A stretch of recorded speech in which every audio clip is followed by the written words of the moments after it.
Yeah, you can say that and it's not a joke, but it is. I mean, We are live, everybody, already. Right now, they can hear you, and we're just getting. I was about to say we're getting Bad Astra back in here. Back? Yes, you are back. You got the right account now, girl. Proper All good. account. Oh, good. Yeah, Doc City, baby. Doc City. We all love Doc City online. Built It's a Doc great thing. City on Doc YouTube. City. That's how we do it here. That's why when somebody said, I have an Omega 13, just so everybody knows, I've always been running an Omega 13 device here. Ever since I started live streaming, I've been running that Omega 13 device. And anybody who doesn't going, what the fuck's an Omega 13 device? It's like, well, you haven't watched enough sci-fi comedies. Because, yeah, Omega 13, well, go ahead. Yeah. Galaxy, sorry, somebody put in the chat, hurry up, you flipping pothead. Yeah, well, okay, listen. You can't criticize. This is like a religion here, and that is actually some sort of targeted harassment, and I will have none of that, sir. None of it. How's everybody doing out there? Have no weed shaming. See, I told Saif DK, by the way, Saif, I told them before we started, I'm like, oh shit. I'm like, I told Saif that I already had like 3 guests coming, and I figured 4 was a big enough party. And now I got 4 guests in here. But Saif, in my defense, I forgot I invited Planner Walk. Planner, I'm still happy you came. I just was like, oh shit, when you were like, yeah, I'll be there. I'm like, oh yeah, that's right. I did invite you before, like, because I actually got to you first, and then started distributing some invites out. But no, the more the merrier. Saif, I will bring Saif back on soon because he is awesome. And we had a very long conversation about copyright and the merits, some of the merits behind this whole Thunderf00t thing ourselves. So we're gonna go into that, and I'll bring up some of Saif's arguments because he has valid arguments. Wow, that's a loud ass phone. He has some valid arguments, and I'm not saying I'm right, and I'm not saying he's wrong. I don't know. The reality is, I said to him, the lawyers, this is where you just unleash the lawyers, unfortunately. There's no other way to handle this because there's so many different ways of looking at copyright. But I don't know, Bad Astra and Dick, Planner Walk, Radical, did you guys take a moment at all and look in, like, have you seen the to-do, what's been happening? It's 15 seconds. First of all, it's 15 seconds out of a 20-minute video. So, like, to me, it feels spurious at best. And, like, at worst, it's a slap suit because I think that it was, fair use. I do think that there was commentary made. Now, either way, fair use is very subjective. And it is Thunderf00t is a decently big channel. But also, chill, this is good publicity for your channel. Maybe just ask him to pop a link to your channel in the description. That's kind of how I felt about it. Obviously, every planner, Radical, you guys are welcome to jump in, but that's all I was going to say in that front is that just to kick off with the subject matter, instead of me doing 30 minutes of rambling about nothing, we'll get right into it this stream like we're supposed to. We have a title. Let's go. Let's do it.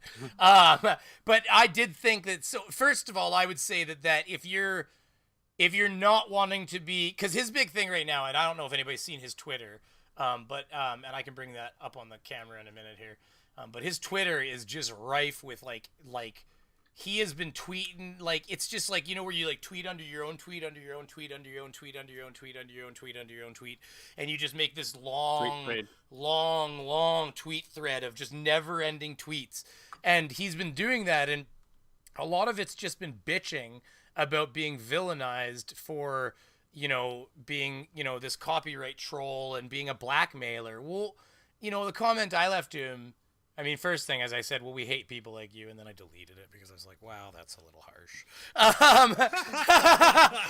Humans are human. I was like, well, I had just been claimed by that bitch Gorilla Glue girl, whatever, because I'm the old lady. If you use 4 effing seconds of her content even, she will fraudulently claim you, her agent will, because her agent clearly doesn't know shit either, and they're going around claiming everything and manual claiming. It's not an automatic claim, because I didn't use that much of it. So they're going around and literally searching for videos and live streams that are about Gorilla Glue Girl, and then claiming the content and trying to take the money from it, at which point, you know, team was like almost disappointed in me for not fighting against it.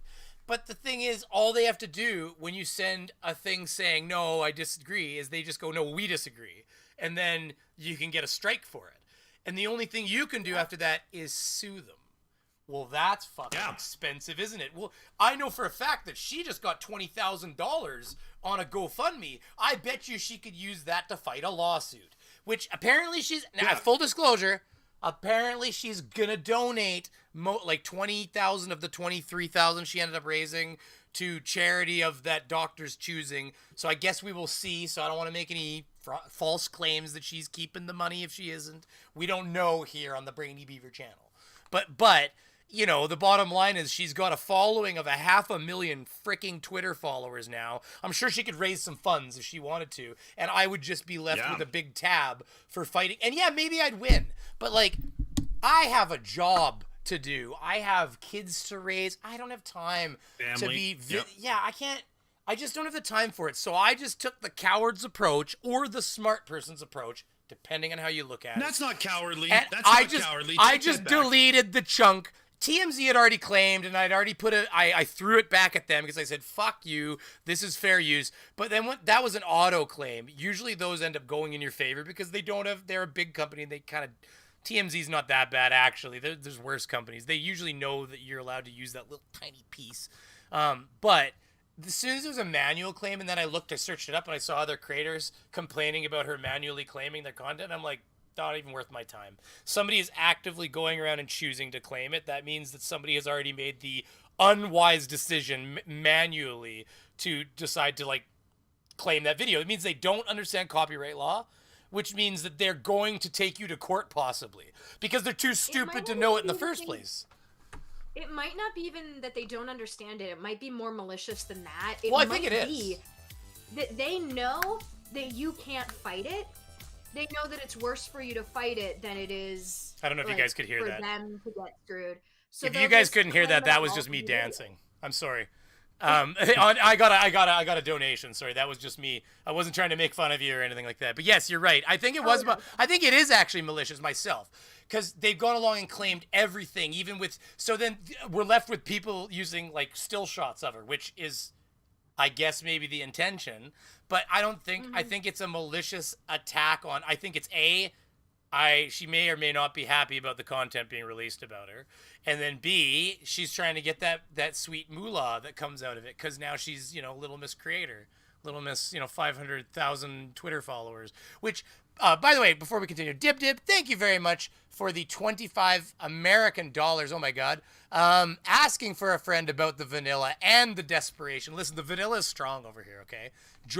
Bad Astra there knows about the vanilla. She asked last time. She was the last victim to ask about the vanilla. And I will tell you one thing. I am working on Ask About the Vanilla t-shirts, and they will be available soon. So soon you too can walk around and answer the age-old question of what about the vanilla? And that is a fun conversation that will start a party topic anytime you bring it up. I promise you. That just nice. Asterisk. Brainy Beaver Co. is not responsible for inter-office issues that may arise from wearing my shirt to work, okay? Anyways, that's funny.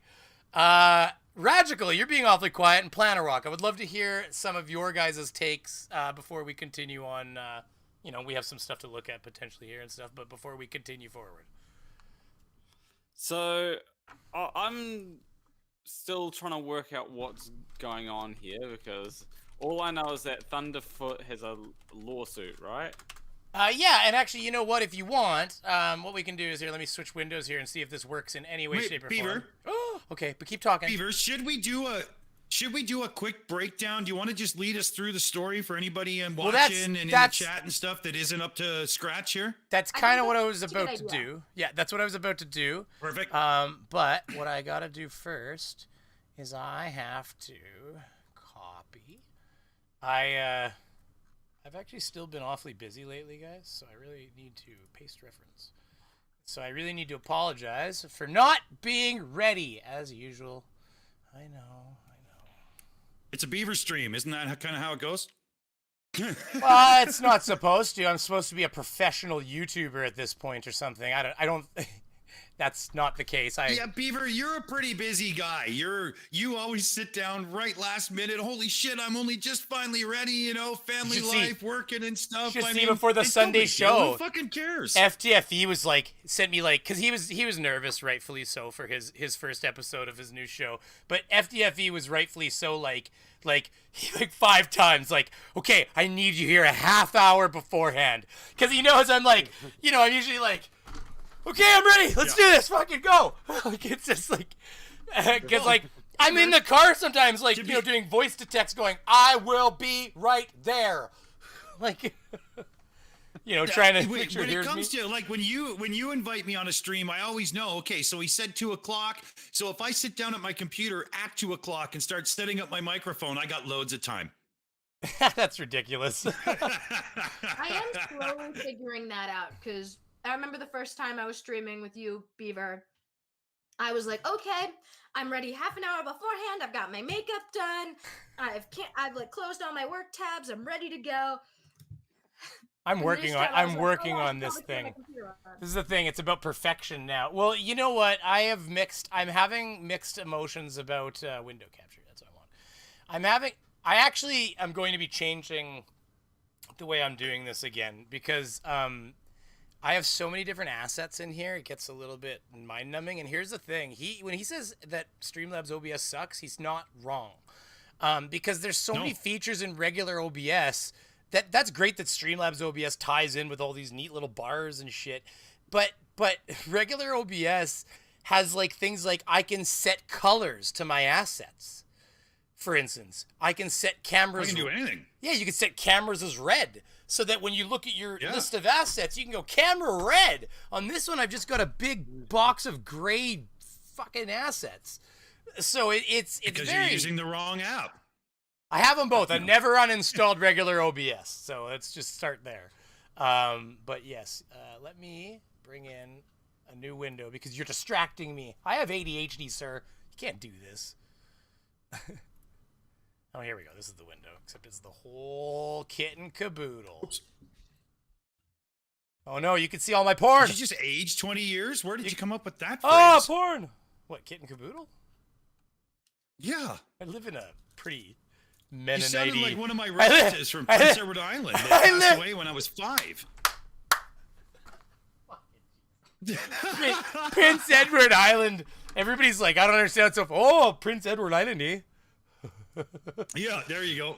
Okay, listen, all of the joke, when you guys think we sound like quote-unquote Canadians, that's PEI. That's the Maritimes. That's one area of Canada where they talk like this still, eh? Oh, hey, we go in there on the boats there, eh? Let's say I'm actually doing a shit job of it. Prince Edward Island besides Anne of Green Gables? Oh my god. That's all I know about Anne of Green Prince Edward Island has the most incredible beaches in all of Canada because it's red sand clay and it's so beautiful. It's unbelievable. Oh man. Unbelievable. You've just added another item to my bucket list. I'm never going to get to travel again because of COVID, and I have a travel bucket list miles long. I started a business the year before COVID, and I got one of those cards that gets me points for flying. And now I have all these goddamn points because every time I buy equipment, I buy it on my credit card. So then, of course, like all this equipment's going on my credit card. So yeah, I'm racking up all the costs of the business are going through the credit card. So I could fly somewhere for once with my wife. Not that I have the money to buy drinks once I'm there, but small steps. We'll do one thing at a time here. First, we got to get there. Next, hotel. If we got to blow a guy down a back alley, baby, we'll figure it out. No, it's just joking. But Jesus Christ, that went deep. That's the point. See, you got it. My wife's got the United card. I've got the Delta card. And my grandfather has made the decision that he's never gonna fly again. Like airports have just gotten too hard. He's a little too old for that. That is So fair, he's though. like, I can gift you all my miles, and I'm like, great. My next 11 flights will be free if we ever get to fly again. You know, in his defense, see, this sucks because Twitter windows and YouTube windows are different shapes. But Oh no, I'm so grateful to my grandfather. He's the best. Like, oh no, what I was gonna say is he's probably made the right call simply because I think that airports suck for even young people. I can't imagine yeah. being old and doing the flying thing. It's terrible. I don't even. It's like those things. Like, do people dread going on vacation? Of course they do. They had to take their fucking kids with them. Like, it's. Are you kidding? I love my children, but like this little meatbag monster getting on an airplane. It, like, you know, and you got people that giving you cock eye. Like, shut the fuck up, lady. She's a fucking 3-year-old. Like. Like, yeah. You know, like, flying is stressful. Anybody who's flown with kids, they know exactly what I'm talking about. Like, you look back at your fucking calendar, bitch. Like, you know, like, kids whining, like. Beaver. I thought they had baby cages, so they put them back down below, you know, in the back of the plane. They put one of those cages down where there's no oxygen. When they put the dog in the wrong compartment, they're like, oh shit, emergency landing. Puppies in the wrong stall. That shit's happened. Oh, God. Anyways, moving forward. Okay, so to synopsis. I've just been sitting here listening to this stream crashing into a wall. The stream always crashes into a wall. Are you kidding? Crashing into a wall. This is what people come here for. Webbeard, Brainy Beaver, you're into Rob Lowe. I do understand. That's one not piece of man meat. Listen. Rob Lowe. Listen, I want people to know something, okay? Rob Lowe is one of those pieces of delicious morsel that, like, even a straight man needs to take one look at Rob Lowe and be like, damn, what kind of time machine did you enter, boy? Because he has never aged a day in his life. Oh my God, Rob Lowe. My wife and I drool over Rob Lowe. And he is so pretty. And it's like, not to be mistaken with, like, what is it? Oh man, I was thinking of that Jason. Who's that Jason guy? Fight was arguing with that looks just like holy shit, Fred Durst. I was like, I sent on Jason's Discord. I put up a GIF of rolling. I put Fred with a question mark, God. or I put Jason with question mark. He's funny. You can trigger him real quick on his Discord. It takes like 1 or 2 words. Then you'll get a bunch of I would have a CO2 capital letters. I would have a CO2 generator running in my bedroom if I looked like Fred Durst. Oh, I wasn't saying he was good looking. No, I have ADHD, so I just took a hard downshift and geared down, took a left-hand turn, hit a tree. Oh, Canadian Beaver! For What? fuck's sake, man. Hey, what's your problem? I'll take your What's your fucking problem? Just kidding. I do Raise have you to a what? say That, Sorry, before we continue, raise you a what though? Keanu Reeves. Keanu Reeves is some sexy shit. Okay, let's face it. That scene where he's pissed off in what movie there, where his dogs died and stuff, and his wife was already dead. John Wick. Man, that scene where the father's talking to his son and then going like, "Oh, you've no idea what you did," and they're talking back and forth as like Keanu's like busting open the concrete to get his fucking guns. You're like, give me some of that zest. I don't know. Anyways, Planner. You do realize that he has a city to burn, right? Oh yeah. Planner, you were gonna say something, sir. Oh yeah, I was gonna say about bargain basement Fred Durst. He's been quite active in my Discord today. Turn up Ragical, somebody said, by the way. Really? Ragical's got to turn What's himself he been up. up to there, Planner Walk? He's been going on about the stupid conspiracy about well, it's partially based in truth. Now I don't want to get completely into it because I'll probably get the stream demonetized, but it's Yeah, you got to be careful, to do right? with the creators of it's to do with the creators of Rick and Morty. Okay. And What? So yeah. What? I don't know any big conspiracies about Rick and Morty creators. It's basically about so he's taken a controversy that happened a long time ago, right, or a couple of years ago, and turned it into this thing. Well, he's basically twisted the meaning. Like there was a controversy that happened around one of the creators and a sketch that he appeared in, right? Okay. And he's basically ignored the fact that there's this thing called acting and said that they actually are what they play in the sketch. And I think that's about as far as I can say without getting the stream demonetized. That's fine. Wow.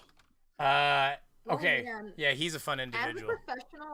As a professional actor, like, you know, pre-COVID, back when live theater was still a thing that existed. Oh, a real actor. Cool. Yeah, like people paid me. Why would they do that? I don't know. But yeah, as someone who's played a lot of, I would call them Karens, if people look like acting I had done and thought that was me, I would be canceled so fast. I was like, yeah. Oh, As you'd be a Twitter star, but not the kind you wanted to be. Yeah, I'm like, as a young white lady who cares about social justice, I've been in a lot of things as racist young white lady because I like approve of the project. Yeah. But I really don't want people like. Luckily, most of you're those not lives the here character, aren't. but the overall story is good. Therefore, you're committed to it, right? Yeah, it's like That must be odd at times. That must be crazy. yeah. It's almost You know, like is there ever moments where you're trying to reconcile it? Like, no, the person I'm playing is an asshole, but it's integral to the story, and as such, I have to do it well. Like, does that? I think the first few times I did something like that, it was like a little bit difficult, but one, I actually like playing villains because I'm as like Cool. a 5'4" tiny queer woman. I'm like not threatening to anyone. Like I'm tiny and like I literally was the tour guide for my college. Like they literally are like, we need the most non-threatening person. Jordan or Astra, go. And so I generally like played non-threatening characters, and when I first got to play a villain, I was like, oh no, like what are people gonna think?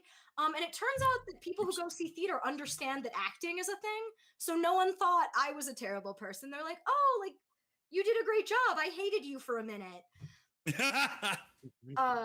So yeah, that's the beauty of theater versus like on camera stuff where people lose that. Yeah, people that make an effort to go and watch theater appreciate why they're going there and what they're going there for. It's completely different to some mind-numbing moron clicking channels, right? Oh yeah, and go ahead, like, keep on. Yeah, and I was in a production of To Kill a Mockingbird, and the guy who played what's his name? The guy who was accusing Tom Robinson of like assaulting Bob Ewell. And there was a bunch of high schoolers who came to see one production, and they actually were like, hey, we need you in the talk back to like help talk to them about why what your character said is bad. Right. And like I remember listening to him. He was older than me and much more experienced, and like I was this tiny little baby at the time. And his like take on just, hey, like a lot of these words I said in this show, you can't say in real life because they're really harmful. Like obviously this character is terrible. I don't believe any of what he said, but the reason we need to showcase people like this is to show is to tell truth. Like, and just because I am not this person does exist, and it's important to acknowledge that. So I think, yeah, I like playing. I mean, even on my channel, every once in a while, I play the villain as well. I dressed in drag recently to play a middle school boy. Middle school boys are always the villain. They were mean to me in middle school, and they are mean to me in day-to-day life. You were the good son? What? You were the good son? Oh no, I was terrible. I was giving the tour guide in the video, also played by me, a total hard time, and basically The video was about black holes, and it was really fun to play the tour guide and be like, hey, let's learn about black holes. Because I do a science channel. It's very educational, and it's targeted at adults, but I also try to make it available for like teens who might be interested. And then I have this middle schooler, like, after I've explained like rotating black holes and black hole mergers, just sitting there being like, it looks like a butthole. And it was so fun to just like He's not wrong, is he? put on a hoodie and talk about how black holes look like buttholes and like just. Is anybody hearing the what are they those two cartoon idiots with the funny laughs, Cornholio? Is anybody hearing that in their head right now? Beavis and Butthead, Cornholio. Oh. You got me stumped there. I was like, that's Beavis and Butthead, but I'm like, you're describing it in such a way, it can't be Beavis and Butthead. You got it was like a bait and switch right there. I don't know if you guys have seen what I have on the screen here, but I just reported this video. This is a brand new one that that Nathan has on his channel. We covered that on the Shills a couple weeks ago. That guy walking through, doing the touching. You're not listening. You're not listening. New video. This is a day old. Oh well, we've already covered that video. It must be re-uploaded or something. This one? I was watching you play it, and I was like, yeah, we already done that one. Oh, so is this the same video? He just re-uploaded it? He just re-uploaded it. So when then why? Yeah. But somebody said the other one's up too. So why are they both up then? Why is this taking forever to load too? What the fuck happened? You know what I find a bit annoying about that? I mean, that video has been flagged, has been removed. So why is it? I couldn't. Team couldn't even. Basically removes it. His video couldn't even hit the algorithm. Wouldn't even accept it. It wouldn't even like process it. The second it would go like 10% into one of his videos once it flagged one of them, and it wouldn't even process it after that. It would say, "No, this video's been banned." But meanwhile, he's able. But you know. The original videos are always online. They are always on YouTube. But no, what I'm trying to say though is apparently what you can do is you can remake. What? The moment could he have redone the? That's could he have gone in and done it again? First so therefore, it doesn't match. It's just the same thing. I think Radical trying to say maybe that, and then Radical, you got to turn your mic up. Other people have said it, and you're a little low. That's nonsense. My output is actually good. Oh, now I hear him better. Yeah, I'm telling you, you were low. They said that, and I believed them because I could hear it. So I haven't changed anything. I didn't change anything on. Listen. Did you see Did you see FTFE's stream? I was apparently like just screaming over my lungs, and meanwhile, I actually have the settings right now set like I had them on that stream, and nobody had said, "Oh, you're loud." But then when you watch it on replay, because somebody's like, "Stop shouting!" in my DMs, it's like. Fucking shouting. I haven't changed a setting in like months on my computer, but apparently Zoom, the only thing was it was like, I think it was on Zoom both times when I had that said to me. So Zoom is obviously grabbing audio settings from somewhere else because I had to turn it way down in my... Beaver, you basically said to me I'm too low on volume. I haven't changed my position. I'm still talking at the same Well, then you must have been leaning back all tired radical then and like barely talking. Yeah, did you project better, sir? Did you just eat the mic? Yeah, did you? Because you were lower. You were lower. You're talking a little better now, so it's all good. Or maybe you want close proximity. Yes. Okay, so here's the thing. If you upload the video, if you remake the video and then upload it, it has different metadata, even if it's identical video. Because like one of the things when we were having troubles with our videos getting demonetized and they had to retrain the app, or the AI, sorry, rather, one of the things that some of us were doing that would actually work because the AI was almost like broken a little bit. It didn't know what it was doing, it seemed.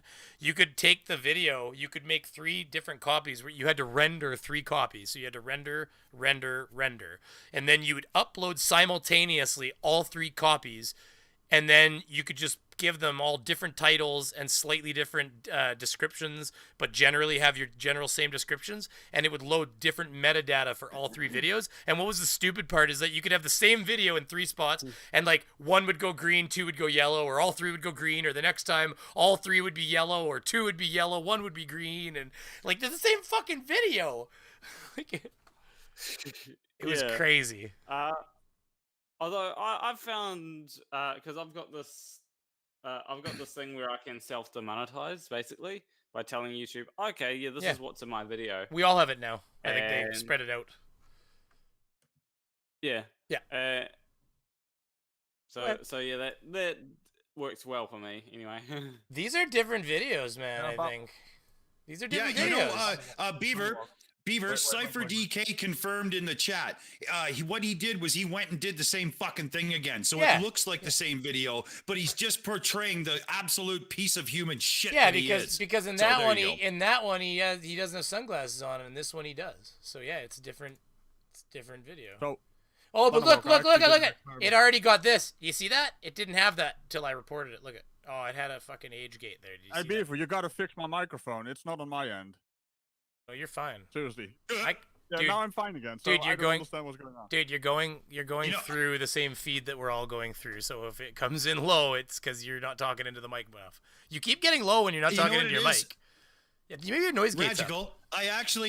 I know what it is. Google Meets has an issue with some of the lower frequencies in its compression. And what happens is Oh. if somebody has too much bass in their voice, it slightly washes them out when they try to talk in Meets when other people are I talking. see. You see And what's that's happening? why recently I've dialed a little, like I've brought my pass filter up to about 120 instead of 80. And then that way I get through all the time. Because Radical's all about that bass. All about that bass, baby. Okay? Oh, here we go. I'm gonna go high pitch now. There you go. See? Hey, don't be fucking unit-pussing out on us. That's no way. actually. Try Oh that my again. God! Oh, Don't wait, do wait, that. wait. I was gonna address something Planowalk said because I actually did a little bit of an experiment. Some of my videos, I also, I request the feedback, right? And then when it gets said that it is something that they think is in the video, and it actually gets confirmed that it is not supposed to be monetized, limited, right? That video doesn't perform. But if you do it yourself, that video does perform. So you're Yeah. getting penalized if you do the request feedback thing, and they actually confirm it, which is bullshit, by the way, because most of what they confirm is not in videos I have. So Radical. It's funny. Yeah. He's like, I got like violence or whatever it was, and I said to him, I was like, did you include somebody getting dragged out of their car? Because that's what he'd been having in all his videos at that time. And he goes, it was the way he was answered though. He goes, listen. He goes, they lightly broke her window and then gently escorted her from the vehicle. That's what he says to me. Lightly. hold up, Beaver. You We're- say that, but my best performing video is basically someone being dragged out of the car with extreme force. No, That's I know, it's just ridiculous. It makes no sense. You know? My one video got demonetized, and it was like, I think it's because there's a taser. If somebody gets tasered in a video nowadays, like there was a time when you could have a tasering, and it was like because it's non-lethal, but now that person, doing the electric eel on the ground is enough for them to demonetize your video. So I think that one got demonetized because of the tasering. But it's ridiculous. The guy needs to be tasered. He needs to be tasered. It is what it is. Just like Well, they changed the description. he's riding the They- lightning. they did change the description of one of them. One of them was basically violent acts of dead bodies and blood and focusing on And gore, you know, focusing on gore and stuff, right? Yeah, exactly. But they now added like Dead a little bit of bodies? something, police officers, enforcing the law. What we're talking And about that's right gonna now, be- Bad Astra, is that when you're a monetized channel and you upload, this was a test feature at first when they were having troubles with the AI, and then it became a regular. Fucking bullshit. Well, they fixed it to a degree. It's doing a lot better than it was. It was kind of handicapped for a year. It was like because the problem, what happened, Bad or Astra or whatever you want me to call you, is Astra. What happened, Astra, is it taking me a while to get used to that. Is okay, so a lot of these jobs, when you see postings online of like you could work from home, you could make money from your own couch, they are jobs like reviewing videos for YouTube. But a lot of times they hire people, they don't want to hire people in North America because we make a lot of money. They want to hire people out of like India and Afghanistan and like wherever they can get the cheapest labor they can, and somebody who just has a computer and can make a few cents an hour, watching videos and clicking confirm, it's bullshit, this should be demonetized. Now the problem that starts happening from that is that there are a lot of countries where they source these jobs from.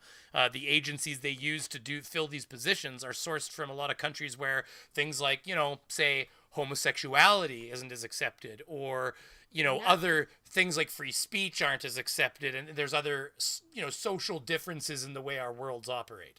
So what Also, starts Well, but are all of these people native English speakers? well, but it Like, doesn't. They might just be listening for keywords. Maybe, but the problem is well, regardless of They are the basically, hello, my name is John Smith. I am from America. let's you know? let's not branch into racism here or trying to. Yeah. We'll try to keep No, I ourselves. I would just like to say that I love baseball and ballpark hot dogs. I'm just saying, let's be careful. That's all. Hey, Yeah, no, Beaver. I How the wasn't fuck is that meaning to racist? imply that. It was more No, not like you. if yeah. For example, if I was tasked Radical, talk. with Or sorry, wait, go. My bad. I mean, Radical's been trying to jump in. Radical, what are you saying? Speak up, boy. No. That's I B-O-Y, by the way, not B-O-I. Don't say stereotyping is racism. Is it B-I-O? Stereotypical Otherwise- racism. And then I called you boy, which is probably a pretty racist term. So, boy, hey, you get over here, boy. Planner just looks so entertained over there. Sorry, Planner. Hey, Beaver, I actually had a video where I said it to like a childish old man, right? Acting like a boy, like a kid. I got comments on that that's like, hey, boy, you do realize boy is racism? And I'm like, no, It it's can not. be. It can be. My wife keeps reminding me. She's like, you But shouldn't not- use that. You know, eh? context matters. This was an old white guy. Of course. Yeah, of course. He was acting I like, don't even like know. a kid. My ADHD has taken me way off target. I don't remember what we were talking about. But oh yeah, so to say, Well, people are asking, by the way, have we handled the subject of? oh no, because people said words and then words take me places. Okay, so let's do that. Let's just go back onto target here What's for the a topic second. of the stream again? I don't know. Here, let's go. Here, so we're gonna listen to. I think that Thunderfoot's gonna allow this. Okay, for informational reasons. Thunderfoot. He knows. I doubt he would get all pissy about some fair use and then drop a fucking copyright bomb on my face like a big deuce. I've actually spoken to Thunderfoot. He's quite a nice individual. Just not if you somebody he wants to debunk. I want to talk to him at some point. I know who can hook you up. I think maybe you can't Yeah, anymore. Maybe you never know. Maybe that person doesn't talk to him anymore. But I have no idea. But I do know who can possibly hook you up. So. Yeah, I think I know who you're talking about. I think you don't. You know who I'm talking about too. But I don't want everybody like all of a sudden like be DMing the shit out of somebody. Be like, I want to know Thunderfoot too. So I just you DM me if you want it. We'll talk. But yeah, I have spoken to Thunderfoot on more than one occasion. And he's genuinely a pretty nice guy. Now, whether or not he's right or wrong in the situation, I guess that's going to be something that has to get sussed out, or maybe it never will. But either way, so he can explain in the first, probably minute of what has happened here. And then, of course, if we played the whole thing, that's where we'd get into copyright problems. I mean, or even a lot of it, but we'll see.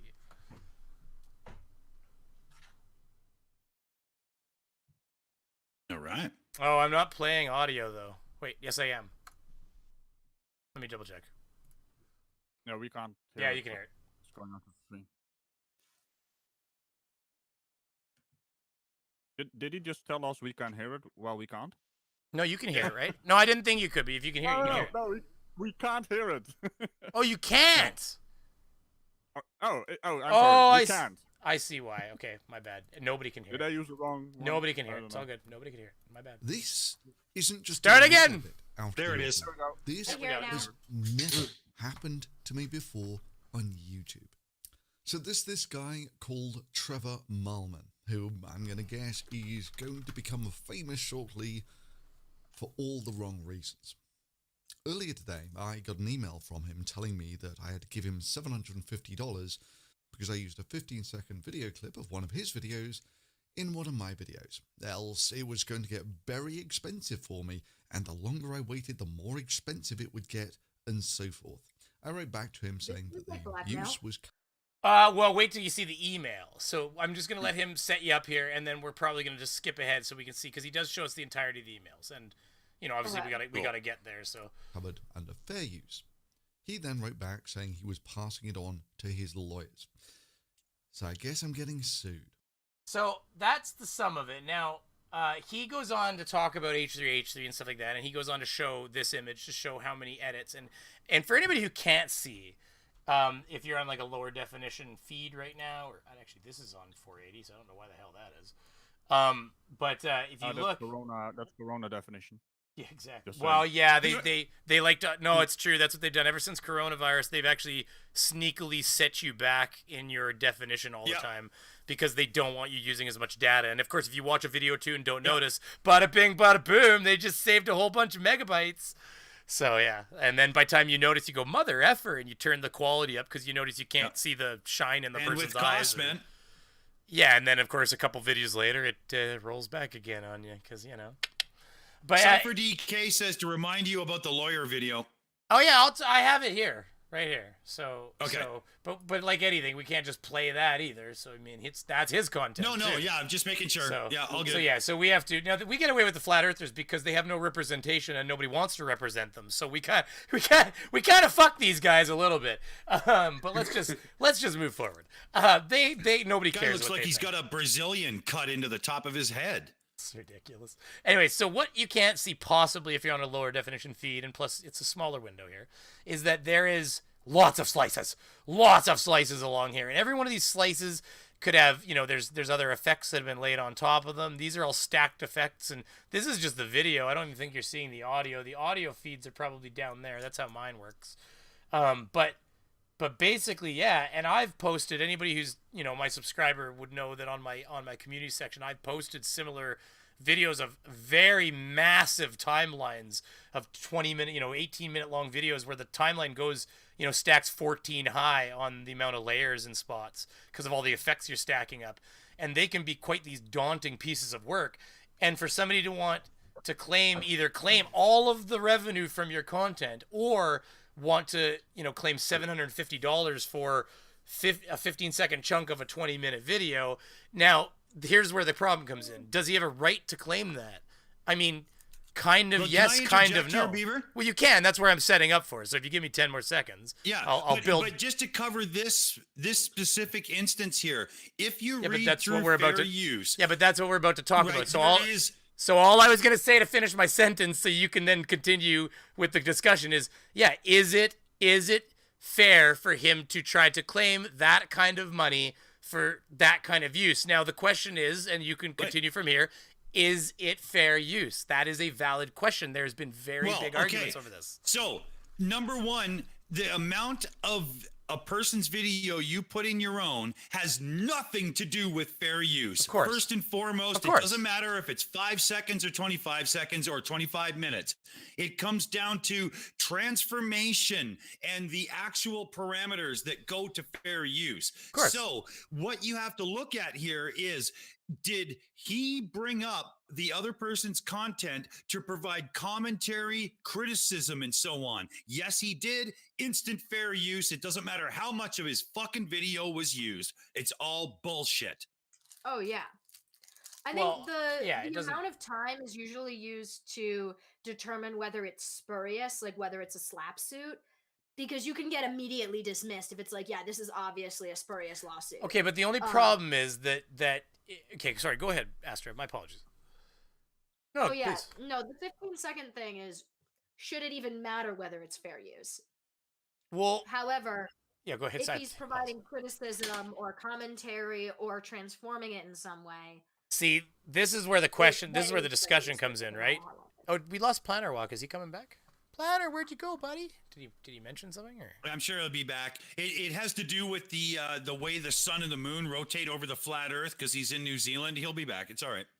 We lost Planner. Down goes Planner. Anyways, he was sitting there looking at his phone, so maybe he had something going on. He just went through the east portal. That's right. Uh, So like, here's the That's how thing we though. rotate, Like, right? so being fair to Thunderfoot, I love Thunderfoot, and watching Thunderfoot and Scott Manley argue on Twitter is like watching my two adopted fathers having a fist fight. Like, you know what I mean? Because like I like Thunderfoot and I like Scott Manley. Anybody? I don't know. Astra, do you know who Scott Manley is? You must. No, I don't. Oh, that's can you- shocking to me. You're gonna have to get in on that. You're gonna have to go to Twitter. You're gonna have to go to, well, first of all, go to YouTube right now and just type Scott Manley and see if you can't get him to instantly pop up. Because he's just gonna be the only thing you get. He's a actual, what is he, an astrophysicist? There, Dick? Scott Manley? Maybe Radical knows. Yes. He's a YouTube personality, gamer, programmer, astrophysics, and DJ. Exactly. That's And DJ thing is, I think, him just being a fucking joker. But but yeah, like, I mean, he probably has a DJ thing that he likes to fuck around with or something. But yeah, no, he's like the Kerbal Space Program, probably the best game ever invented in the history of mankind. He's like their de facto like Kerbanaut like YouTube star essentially. Like there's like essentially when you play Kerbal Space Program, there's like and by the way, I have 3,000 hours in Kerbal Space Program. So like there's like beginners, and then there's like, you know, advanced players, and then there's me, and then way up fucking here there's Scott Manley. You know, like he's just crazy because the guy literally knows his physics, and if you don't know about Kerbal Space Program, that's also a tragedy because Kerbal Space Program is so realistic in its physics calculations of running a space program. You can't hear that again, can you, though? Or maybe you can this time. No, Yeah, we can. We can hear it now, yeah. If he's it's so realistic that even people like Elon Musk have said that he believes. What was that, Beaver? That was me getting a That was like chat. cuties on your screen, dude. That was fucked up. What the hell is Everybody that? Everybody likes pumping it up, you know. But fucking Elon Musk has said that he believes that every person at that works at SpaceX should at least be able to, like, I think he said maybe like land on the moon in Kerbal Space Program, so at the very least they understand the basics of space physics or of like orbital physics.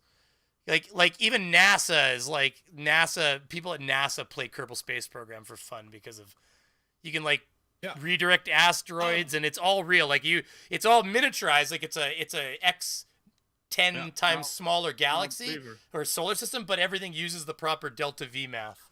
So now Beaver, you keep saying that, but you know there's also Angry Birds and Angry Birds is just gravity run amok. Buoyancy versus density. Okay, you can't prove anything. Hey, Angry Birds is just a cheap clone of the original Flappy Bird. Get it right. Yeah, and Thunderfoot's a big scientist.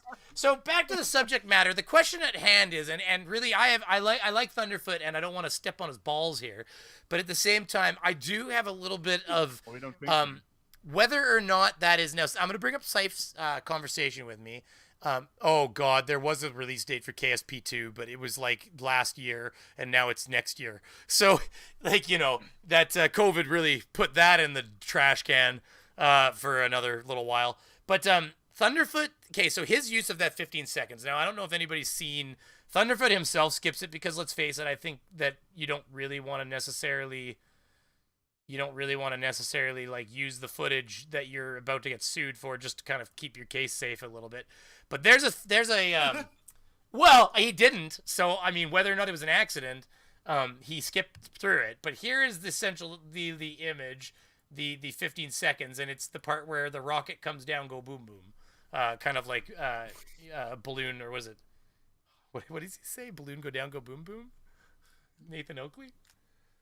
Is it? Gas go down, go boom boom. Gas go down, go boom boom. Jordan, do you know what we're talking about? Not at all. This is gonna be great. This is gonna be fun. Neither do I. I've been out. You of really the not know? You've been out of the flat Earth. That's right. Oh man, this is. I mean, Nathan Oakley. First of all, Nathan Oakley is not someone I listen to at all. Nobody does, but this was amazing because Nathan Thompson and Whitsitt, who both fancied themselves big boys in the flat Earth community, were in there, and Nathan Oakley literally ripped a fucking he's wrong, but he tore skin right off of Whitsitt's back. And then when Nathan Thompson jumped in and goes, "Are you serious? Is this how you're gonna run this jelly?" He's like, "Shut your fucking mouth. Don't make me ask." In fact, you know what? You see his little thing come up. He fucking blocks Nathan Thompson, and he just keeps ripping at Whitsitt. And then so somebody made this out of it, and it is absolutely amazing. It is gorgeous. This gas doesn't have one. And this is Epidemic Sound, so I can actually play this song. Assuming anything. The hell? No, you're assuming gas go down, go boom boom, my friend. Is he hurt? Electrostatic? Sorry, electrostatics, non sequiturs making gas go down, go boom boom now, is it? Sorry. Stupid shit. Gas go down, go boom boom. Gas go down, go boom boom.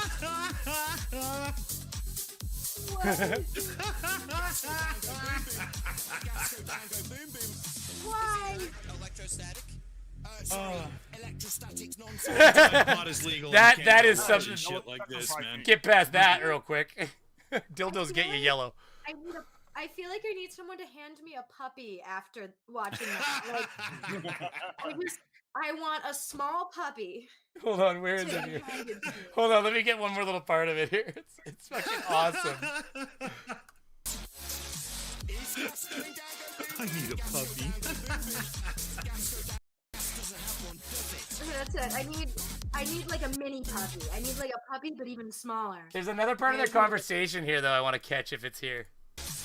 Oh, you're assuming gas go down, go boom boom, my Would that be half Right a here. puppy? And if so, would you want the front half or the back half? I think it's right here. Oh no, I just want a puppy that's like been miniaturized.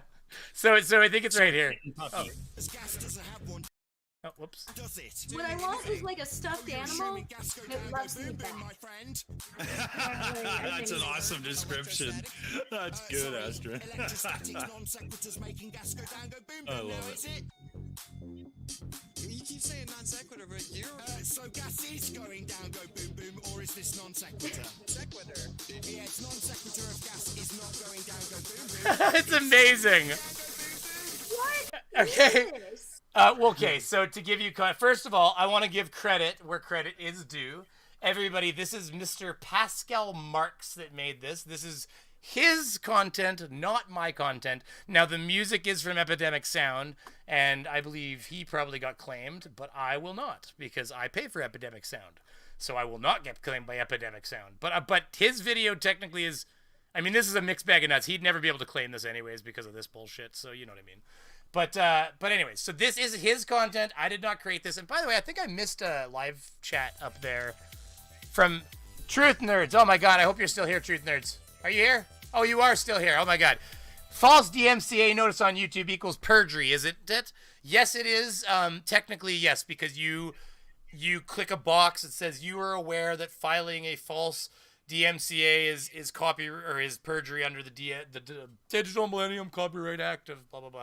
But here's the reality: it's not perjury if you actually think you have a case. It just turns into a case. So you know what I mean? Like if you can be wrong, but if you know full well, like if you don't, for instance, let's say you don't own the content and you claim the content, which happens as we all know, unfortunately. Yeah, copyright content trolls, people that'll go along and do like content claims. I think Team was dealing with it at one point where somebody was claiming his content and it wasn't put it towards the mini puppy fund.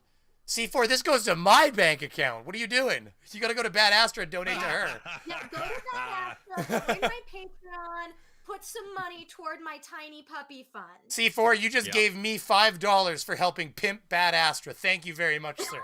I really appreciate it. And if you want to know where that kind of money goes, C4, and C4 is a great subscriber. He's been around for he or she. I don't pretend to know your pronouns, but they have been. Thank you, by the way, Truth Nerds. But I want to make sure I say thank you for that euros, the €2. Clearly, And- Beaver, it's an explosive. It's an explosive, exactly. But yeah, C4 is, yeah, that's funny. But C4, I do want people that have donated to know that, like, I, for instance, have been getting emails that my G Suite for this meets meeting that we have right here had expired. So I just paid them 2 months, which apparently is $15 a month now for that bullshit. So I might be reconsidering. Well, I might be reconsidering Beaver, the G Beaver. Suite. Beaver, if you're doing the $15 Canadian plan, jump up to the $17 one because then you get 1 terabyte Google Drive and domain hosting and the whole bit. That's the one we're on. It's I way have better. 3 fucking terabytes of hard drive space in 3 of the 4 hard drives I have. I do not need it. So like I pay them. Dude, that's small space. Seriously, I'm that paying was them. a good Yeah, try, but small. But, I don't need. But dude, I filled 25% of it. I don't need it. I can for less than a year of that bullshit. I could buy a server cluster, one of those hard drive things you plug into the fucking computer. Here's the Okay, thing. Its size doesn't matter usually, but for hard drive spaces, it does. Well, but I'm telling you, I have he can say it's small space, but I have terabytes of hard drive space. In fact, I think I was undercutting myself. I think I was undercutting I got myself. I got 3 4s and some others as well, and I don't have anywhere near enough. But for us in iNetwork, it's about syncing for the different producers and stuff. So the Yeah, but I don't have that 1 terabyte problem. G-drive. But you're just layering on cost to my channel for fucking nothing. If a guy's not using it, it's a fucking waste of cash. You're Two more still fucking talking about dollars. $2. Like, Oh my seriously, God. I'm counting Well, the seconds here. I'm gonna tell you right now, you're wasting my $2 fucking if I'm not using the space. Like, so I would rather drink a latte that month with that $2 fucking than spend it on something I'm not using. I just canceled my Xbox subscription. For $2, I have been poison. It's apparently not a paying. latte. I've been paying for an Xbox Gold subscription I haven't used in 5 or 10 fucking years. I don't even know how long. Cancel that. No shit, it's What's done. an But Xbox? exactly. But the thing is, I pay for Microsoft Game Pass on my PC, so I'm like, this is a fucking waste of money. So yeah, so no, listen, I'm looking at saving that little bit of money so that these donations go a lot farther for my channel. But listen, Hey guys, how you doing? The puppy? I have an important- She's got the puppy. Someone just handed me a puppy. Oh, there you go. No way! Here, you're not a cat. Okay, so everybody take their donations back. She obviously doesn't need it. No, I'm just kidding. Okay, so listen, I want you to know, Xanos, that is how my next video starts. It has nothing to do with the video, but it is too funny to not have on there. So has anybody seen cute. have you guys seen the I'm Not a Cat yet? I have. It is the funniest It's thing. the funniest goddamn thing you'll ever see. It's so funny. I'm not a cat. I'm here. I'm not a cat, sir. Just the mere fact he says I'm not a cat, and that is The also old on guy record. laughs. The That's old guy funny bit. laughs when he does it. It's so funny. Hold on, I want to find the original. I don't know how to take It's on off the record. filter, but I assure you, I'm not a cat. I'm here. I'm ready to go forward. Judge that. I'm not a cat. It's so good. Hold on, let me find it here. I want to find the proper one that's not like, CTVs or some bullshit, because they'll want their It's around 1 minute. they'll want their little cut or something because because it's off their feed or some bullshit. Okay, so I need to. Oh my God, you guys super chatting. Thank you very much. That's crazy. Let's see here. We've got Xanos Carthage. I'm here. I'm not a cat, which is what led me to that. And then it's only $5. Everyone can afford $5. I mean, come on, guys. If you don't have $5, you should be out making $5. And Jordan, I think we told you about that one. Yeah. These are all great memes. I'm sorry. All my $5 go to my puppy fund. There you go. My puppy is currently asleep. Well, C4 says, wow, my donation worked fast. There, it did, C4. And yet again, because of the $2, I will pimp Bad Astra. Please, somebody put a link for her channel in the description, which I know I've seen it a few times. But make sure you do go over there and take a look at her content. Please subscribe. I am a tiny, tiny channel. I'm trying to reach 500 subs by the end of the month. I'm very close.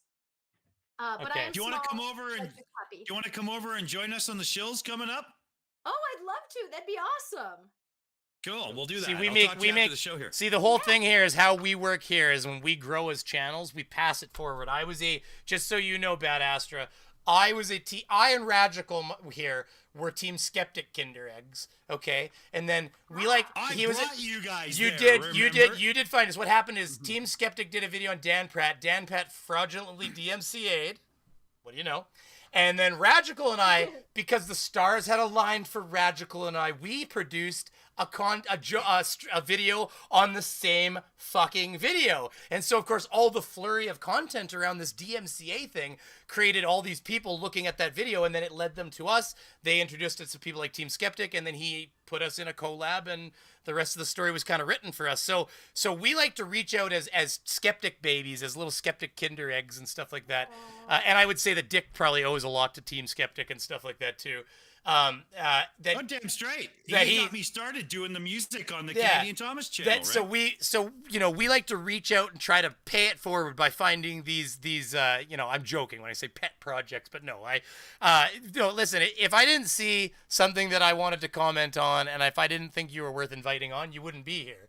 So the reality is, just like Team Skeptic says, and it's always so gushy sounding, but the reality is that when people like us see other potential, we like to reach out and say hi. Plus, it's always good to meet new people in the space. And Flat Earth's one of those things where, you know what, it's I think that long term it might not be the place to stay for a lot of channels. Like it's good to branch out, but at the same time, it's a really good place to get your feet into the fire. And there's viewers there that will watch your content.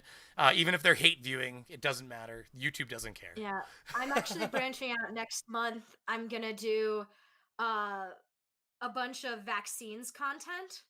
Just be careful. YouTube likes to I am put the not ban just a hammer on that child. one. I approve. You got to be You careful with wanna that, just so you know. Team Skeptic actually got videos deleted on him because they said it spread false information, even though the whole video was pro-mask and stuff.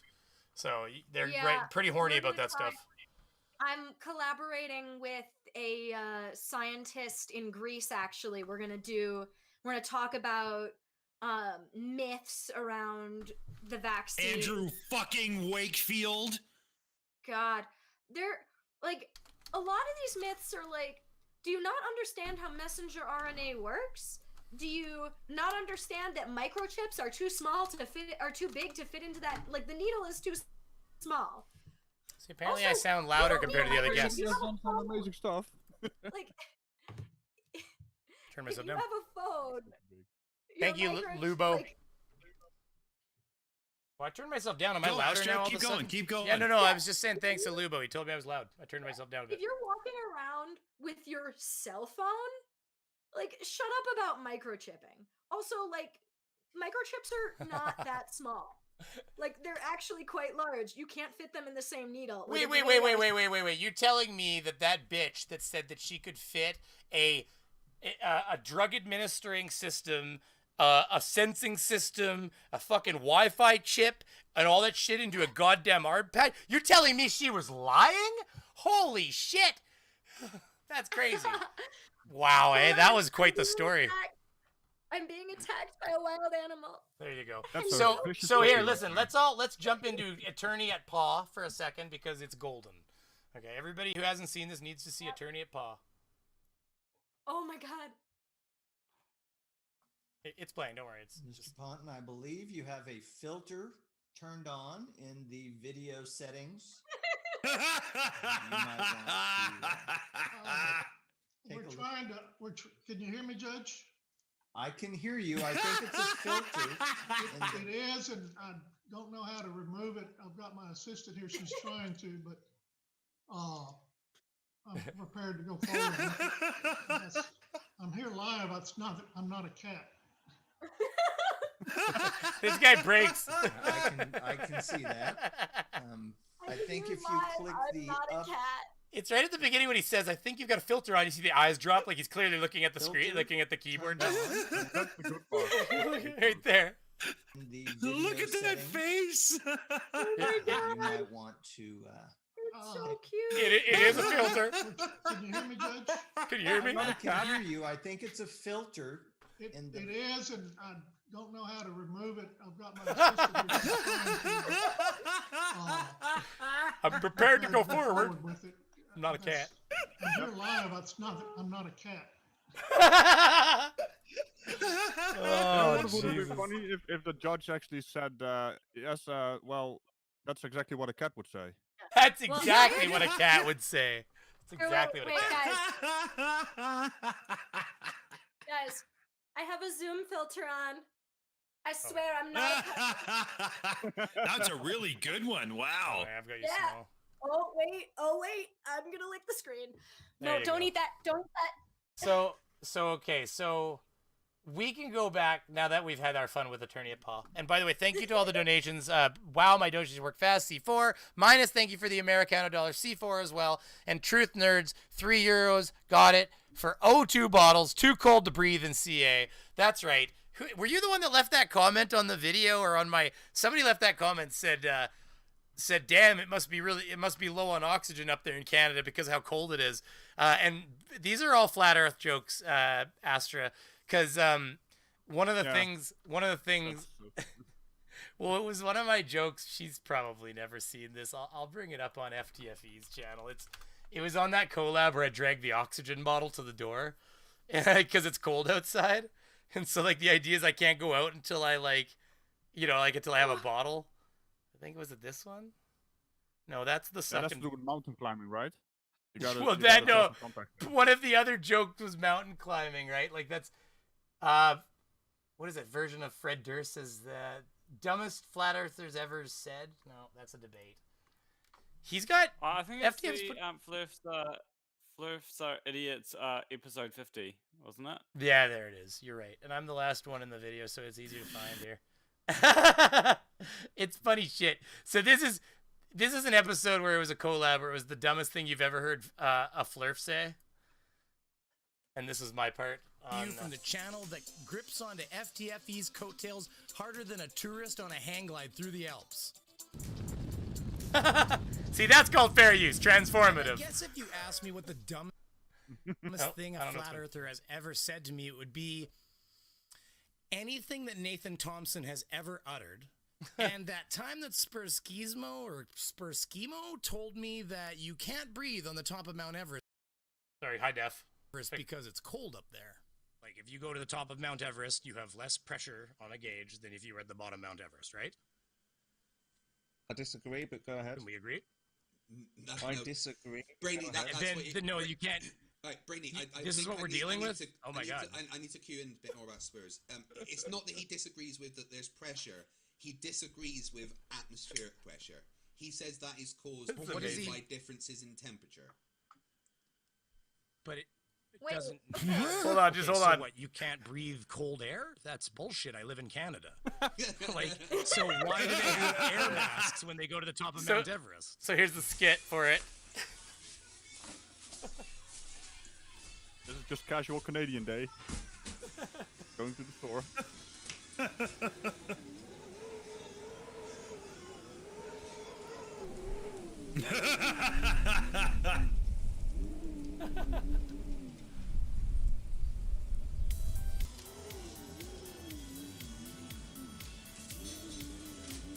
Thank you very much again, Minus. I'll read that in a second. Dude, change that animation, please. I'm gonna be bringing back the Screaming Beaver. Everybody wants it anyways, so I gotta get on that. Way better. Yeah. I'm not even sure what the hell. Oh, now I see. What the fuck? Why didn't you use that? Oh, it's good that you have an oxygen tank because I hear it's hard to breathe in Canada. No, yeah, it's cold, right? Yeah. Standard issue going to your mailbox. You need an oxygen. Wait, so why does like air pressure at different elevations have anything to do with flat Earth? Is this just differently stupid?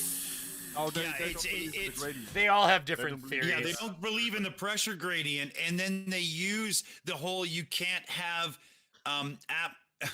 it's the you can't have you can't have pressure without a container. So in other words, there must be a dome to have air pressure because gravity doesn't exist, and it's so convoluted that right now my brain already fucking hurts. So just to finish this one here.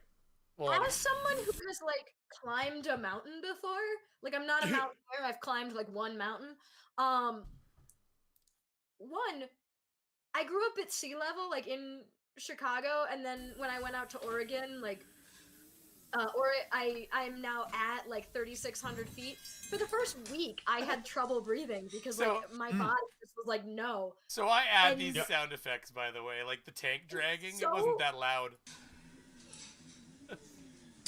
Like, has this person never been to like, I don't know, Denver? Well, in Spursky's defense, he's actually probably a Poe. I don't think he believes what he I live in the Rocky Mountains, so I know exactly what you're talking about. Yeah. Hey, but okay, I gotta call you all out. I mean, I'm Dutch. I don't believe in mountains. They don't exist. There you go. Because he lives below sea level, so. Yeah. But yeah, this is. It's just a ridiculous those skit. pictures are all CGI. God, you're still dragging me up. That's my nitrogen cylinder, and then the next one is the next thing is the next one. This one's also fucking funny. This is one of the best sets of skits I've done.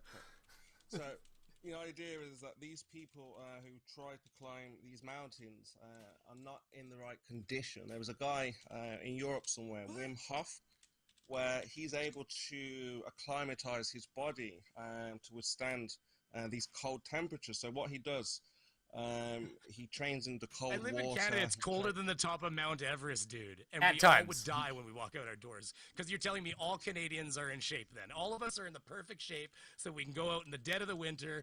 And there's people live in the Arctic where it's even colder than where I live. And apparently they're all just perfectly in shape, even though they've got diabetes and heart disease.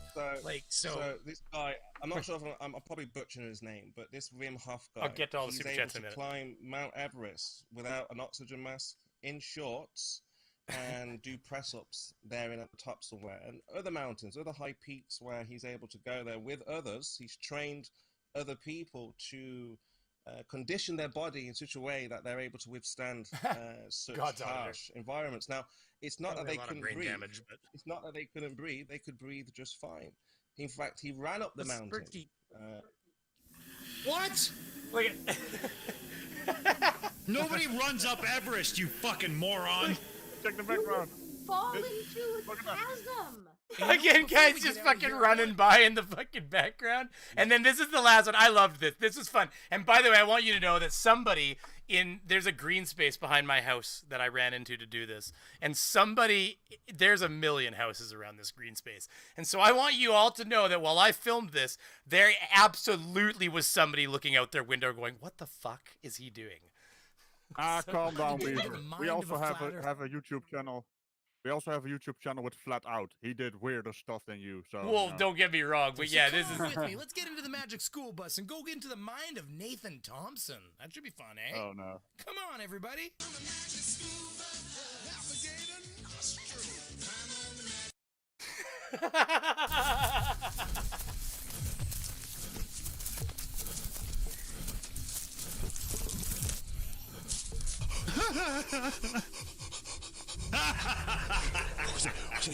my god.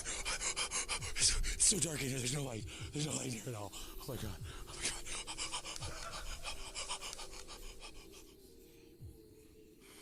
Is there anything? And if I didn't... that's the mind of Nathan Thompson, everybody. Is there anything there? It's all very scary in there. It's echoey and dark. But so now to double all the fucking way back to the conversation, let's talk and really dig into this. So Saif was saying to me, now here's the thing. There's all these, fair use factors you have, and he does get the numbered list here. And where is it? It's the generalized list is there's like number 1 is did you do where is it here? Yeah, amount and substantiality. Like is the amount you use going to greatly affect the marketability of the original work? The nature of the copyrighted work, is it educational? Is it, commercial in nature? I think that's number 1. Purpose and character of the use. So there's all these criteria that you're kind of supposed to start filling in for it to be deemed not fair use. And the reality is, whether people like to think so or not, you are required to consider these things before you.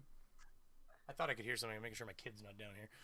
Before you consider, before you file a suit, you're supposed to go through this and try to analyze: is this fair use or is it not fair use? Because if it is fair use, then you're setting yourself up for a legal battle that you may lose. Beaver, on Twitter right now, it's looking like Scott Manley is coming down on Thunderfoot not being in fair use. Well, that's what Scott Manley's leaning at. Absolutely. I've been in this conversation. But so what it comes down to is, was the clip transformed or criticized, or was the clip used to reinforce? Because if the clip wasn't transformed, it's not fair use. If you use the clip. Yeah, absolutely. And this is, it depends. No, Right. hold on.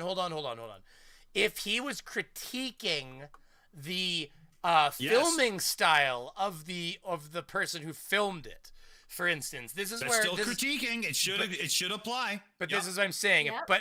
But he's not critiquing that clip. He's using the clip in his critique of something else. So this is where the gray starts getting really gray. And okay, so hold on. Now, is the clip being used as it was meant to be portrayed by the original creator and then just using it to reinforce what you're saying? Because if so, No, I'm Webbeard. sorry, that's not fair use as I know it. Not Web, even close. Webbeard, yeah, and that's what I'm kind of leaning at. Webbeard, by the way, yes, Trevor's claim that it's commercial is right.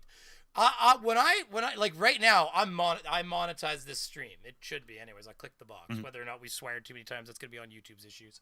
But I click the box for monetization, and even if it's less monetized, I won't be. When we use the term demonetize, a lot of us are referring to the yellow.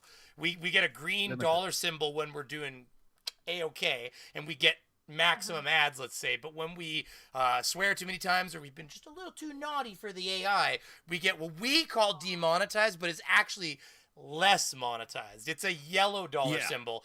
But yellow dollar symbol, It's where I live. you might as well almost not even upload some videos. Like, for example, now the Booger Nick video. Now, I get that it's a political video and it's not really what my channel's about, so I'm respectful that my subscribers are less interested in Booger Nick. But here's the thing. Booger Nick was lucky to get 600 viewers in a week. Now, the next video I released, which was SR71, Flat Earth Can't Storytime, got 1.3 in the same span. They're both demonetized topics for the most part. Like, Flat Earth ain't pushed at all as a topic. They kind of suppress it a bit. But it shows you that demonetized videos are super suppressed. They just don't even send out, like, your subscribers are lucky if they get a notification. Planner, by the way, you're welcome to, you're with a crew of people where you have to push your way in, You're not gonna, Fair enough, yeah. So feel free, like, you just bash in and say some shit, please. I've been working on stuff in the background. Oh, and that's fine. You're welcome to be quiet, but just if you have a point to make, please don't feel like cut in. Dick and I are loud. Astra's proven she's badass enough, no pun intended, of course, pun intended. Oh no, the pun was intended. Oh no, I know. That's why I'm joking. But yeah, but she's proven that she's willing to just get in there and force her voice out, which is good because that's how it works on the Brainy Beaver channel. Before we go forward, I just want to thank the insane people in the chats here who have gone out and handed me these donations to run the channel on, and I really appreciate it, guys. As everybody knows, I don't have as many patrons as I have members, and that's fine with me. I appreciate all of you. But as everybody knows, I actually spent the entire 2020 income from Patreon on all this background and bullshit. So the lights, and the LED lights, and the shelving, and all that stuff. It was the entirety of 2020's Patreon was spent on this. So this is examples of where the money goes. Is upgrades to the channel so we can have a place to party and all this epidemic music, because I was allowed to play a Gas Go Down Go Boom Boom because I pay for that shit now. And it just happens that person used epidemic sound music, so I was on fire. I'm not sure if we should be grateful for you playing that video or for the existence of that video, but it's questionable, right? It is questionable. Yeah, that's a good point, Raj. Wait, really quickly before we go though. So thank you, Truth Nerds, for the €3. Thank you, Minus, for the 5 Americans. Have you seen the Karen video that keeps shouting, "You're a fucking accuser"? Yes, I have seen. If you want to see that, I think Johnny on the plot hole did a pretty good job of that. I think he remixed her and made her like the accuser of the brethren or something. It's a pretty good little rendition of it if you want to see that. So that's awesome. that's pretty Johnny good. O kicked ass on Yeah, that go man. check that out if you want to see it on Johnny on the plot holes. And then last but not least, we have Robert Williams for $2 American. TIL. Mexico City is really cold in the summer. I don't believe you. I sweat my balls off in tropicals in the summer. Your summer? Are you in the southern hemisphere? See, wait, with Planner Walk's having his summer, Mexico City might be cooler. I'm actually fairly cold here. Because what's cold? For some reason. Cold. Okay, to be fair, like cold in New Zealand is probably warmer than than hot in Canada, but that's fair enough. Well, no, it's not going to be warmer. I live where I get it's 30. It can be 33, 34 degrees raw with, 38 with Humidex kind of bullshit, which is hot enough for my blood, I'll tell you. Those Texans, we got Team out there who's absolutely laughing at me when I say temperatures like that. But you know what, Team? You're skinnier than I am. I'm set up for the Canadian winter. That's all I can say about this, okay? Okay, you get a lot more My air Canadian heat winter discharge. barely drops below 0. Still no heat, but the weather is great, so I'm good. Thank you guys for asking. Yeah, that's right. Bad Astra, you may not be aware, but Team Skeptic has been shivering his ass off, and he only just was able to wash his stank ass only a few days ago because I think he got water. What is it, like 2 days ago? He's in Texas, so he's had no power and water. My heart goes out to everyone in Texas who is absolutely screwed by your leadership not giving a flying fuck about you. I think Philip DeFranco said it best, but I'll set that up while you say what you got to say here. Yeah, on the one hand, it really sucks that, like, your buildings aren't built to withstand winter, your power grid is privatized, so, like, people are getting rich while you're freezing to death. Privatize is fine with regulations. They just don't like regulations as much in a lot of the states. Like, we've got, like, you got to remember that the windmills down the road here that, by the way, are set up to run in the cold, they're private, and the public utility that we own in the province, the people own, buys its energy from the private poles and stuff like that. It's just that we have regulations that set that all up. In the U.S., private just mean, like, we use privatized as slang for deregulated. Like, technically, I get my energy from, like, a private company that is regulated, but we call it public energy just. We have a straight up public utility in the province I live. So what happens here is that and what we have is we actually really the province I live in makes a lot of money off of America because America needs as much energy as it can get. And so there's two things that occur here. So what we do is we have hydro plants up north. Thank you for the donations. You guys are crazy today. I'm going to thank all of you.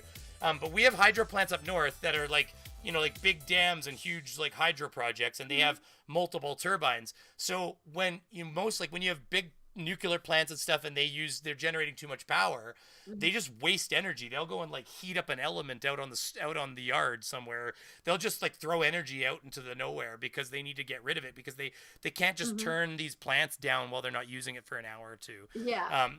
Or they can, but it's got a ramp down and a ramp up procedure. So what they'll do here is they literally just press a button and they shut a turbine off and they just stop producing that power. But what happens is in America, so at the same time as we get subsidies from our public utility to try to use less energy, like I get light bulbs half off all the time, not mail-in either, right at the till, because they want us to use less energy because for every watt that I don't burn at cost, because they bill me cost as the public owner of the utility, we sell it to America at 3 times the cost. So what happens is we sent poles down to the States and everybody was all pissy in the province here that we use public money to put poles to the States. And what they don't realize is what we do is in the nighttime, we shut down our hydro generators. We start going pew, pew, pew, pew, pew, and shutting them down.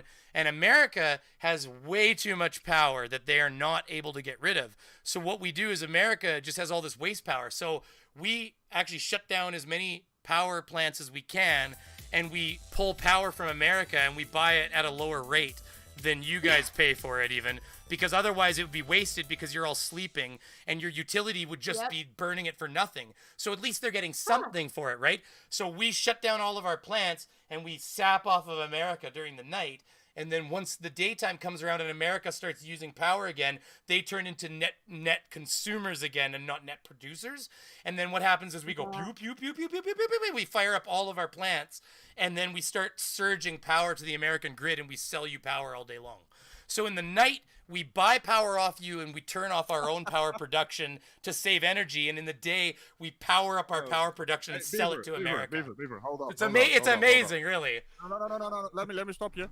Someone is trying to cut in, and I'm the Dutch guy. I will be get in here, Dutchy. Well, you guys know all about wind and shit. No, I'm talking about the people who want to get in as well, because you keep talking. No, I was done my rant. You gotta let me get through my little moments. That was my moment. I'm done. I explained it all. I was out. Hey, you jumped in at my out point, so you didn't do yourself any favors. That's what I do. That's why I'm here. So continue, sir. What, did you have something to say? Yeah, no, I was just going to push on the brakes so someone else could jump in. Oh, what an honorable person you are. Anyways, unlike you, Beaver, I actually hear people starting a sentence and. No, I was finishing. No, my channel, my rules. I was finishing. Hey, listen. Where the fuck is what I want to show? He just keeps going, Dick. Well, you guys gotta talk. Just spit it out. Dick knows what he's doing. Well, yeah, I've done this occasionally, once or twice before. I will say, going back to the Thunderfoot thing, it's really, really pushing it because there's no clear actual laws. Sorry. What we've got is guidelines, right? And really the way it's being pushed, because there's a lot of misinformation out there. You can go to countless websites and they say blah blah and blah blah, but it's bullshit. It's what it is stuff that you were able to get away with 5 years ago but not now. And really what it comes down to is the clear language that's in there, the critique, transformation, and so on. And if you read through those words, this is why nobody gets away with using music, because you can't say you transformed it. You can't say that because music is music. It is what it is.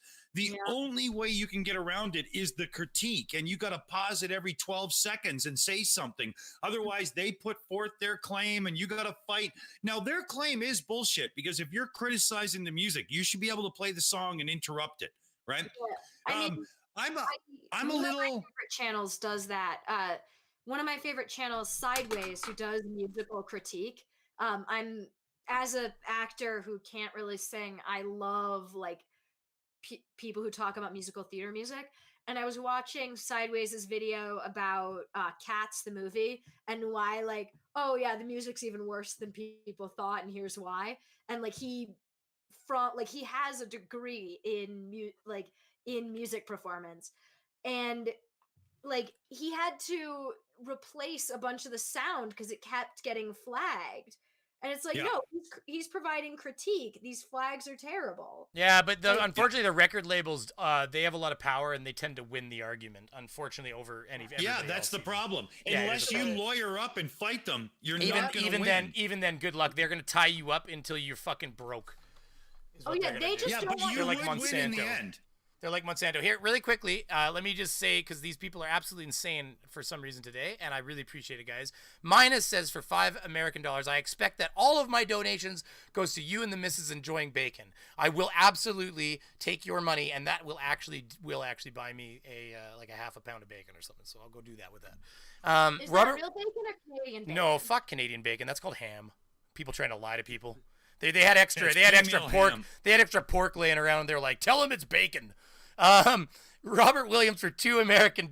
MC is as high as Denver if air pressure due temp. Wow, he was trying to fit that into the $2. MC is as high as Denver. So where's MC? What place are we talking about there? That's a abbreviation. Something in America. Yeah, No somebody idea. in the chat's tell me what MC is. MC is as high as Denver if air pressure due temperature. You got to use a hammer. Massachusetts? What would be the MC as a state? No, he's a rapper. Well, apparently Massachusetts has got to be it. It's the only one that makes sense. Okay, well, take some bacon money, Beaver, from Bella Charge, and I'm apparently buffering. No, it looks like that's fixed. Okay, so here, all I was going to say is I think Philip DeFranco said it best when he talked about what Joe Rogan... I've seen no buffering. Well, it was on my side for a second. It's all good. But he talked about Joe Rogan's comment here, and this is great because Joe Rogan likes to claim everything, or his people do. So what'll be funny is I will show a section of Philip DeFranco that will get me claimed by Joe Rogan. You watch. With this Texas story, as I promised, I wanted to Philip DeFranco won't claim me. Joe Rogan will. I guarantee it. answer a question for our buddy Joe Rogan. I saw him recently pose this question following the outrage of Ted Cruz fleeing to Mexico with his family during this horrible, horrible time. What can he do? What is the reason for him? Okay, and because I hate Joe Rogan, staying. Wait, that's copyrighted. We're fucked. I think it's just the optics of how it looks. Yeah, but of course, no, he doesn't have any of. Can he make it? Like I have to stop this every once in a while and just everybody just watch me do this knows that I can get, because then he can't get a long enough clip to auto-claim. Warm out? I don't think he has any power to do anything good. Maybe he should be there with blankets. Yeah, let us comment the comments. Joe, I guess So what they were saying there is they were saying basically what... Oh, God, let him finish the comment. Go ahead. Fuck it. Hey, I'm the rude Dutch guy. I gotta stop you in your tracks. That's what I do. Well, okay, go ahead. I can see his Patreon money is also in the background. Who's Patreon money? Joe Rogan. Where? I don't know what you're talking about. You got to keep up, man. Look at his background. That's some Patreon money right there. Oh, well, of course. I see what you're talking about. But I just love throwing you off your game, Beaver. Of course you do, you son of a bitch. I love Radical knows I love him. We've been hanging in the background for a long time. Even if I was steamy at him the other day, I was like, "You son of a bitch! Wednesday's my day." He's like, "Fuck you, Beaver." It wasn't quite like that, but it was similar. Hey, dude, it was my 10K special, for fuck's sake. Also, this planner walk fellow right there is also above 10K. You know? Yeah, I know, you sons of bitches. Listen, Nice. I'm working on content. I gotta get more content out, and then I can grow, because I gotta do the work. Planner if I want Rock, those get your results. pencil out and add a fucking 0 to that sign. And it's supposed to be upgraded now to like wood or some sort of balsa. Yeah. Anyways. I'm actually working on the wood one. Or trying to work on the wood one anyway. So his comment was about what's Ted Cruz supposed to do? Why would he come back? And obviously Joe Rogan does strike me as a Republican typically. Not that that means anything other than that, of course, he's kind of more likely to be on Ted Cruz's side. But I don't think even his own party's on Ted Cruz's side right now. So the thing is, what I was going to get at here is that I think that Philip DeFranco said it best right here. What is the reason for him staying? Should be there with blankets. Yeah, to put him well, over it's the funny. pipes? So, Joe, I guess to kind of answer your question, no one is asking for Ted Cruz to hug pipes with blankets. Rather, do things like we saw represent. So, of course, he talks about, because I want to be fair about this, fair use. He talks about Ocasio-Cortez. You can watch it on his channel. But then his final comment before the very end is basically what I wanted to get.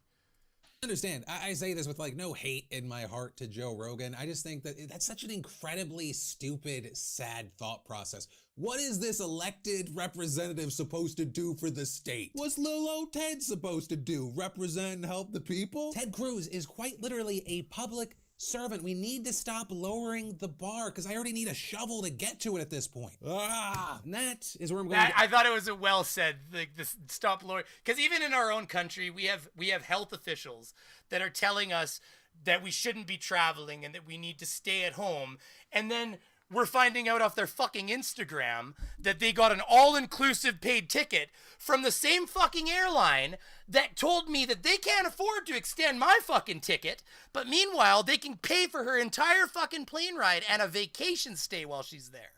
And that's acceptable. So these people in our country in our country, they're losing their jobs when they come back. So, because they're asked to step down. Because they're not representing the idea behind the effort. So these same people are telling us to stay at home while they fuck off to Cancun and stuff. It's ridiculous.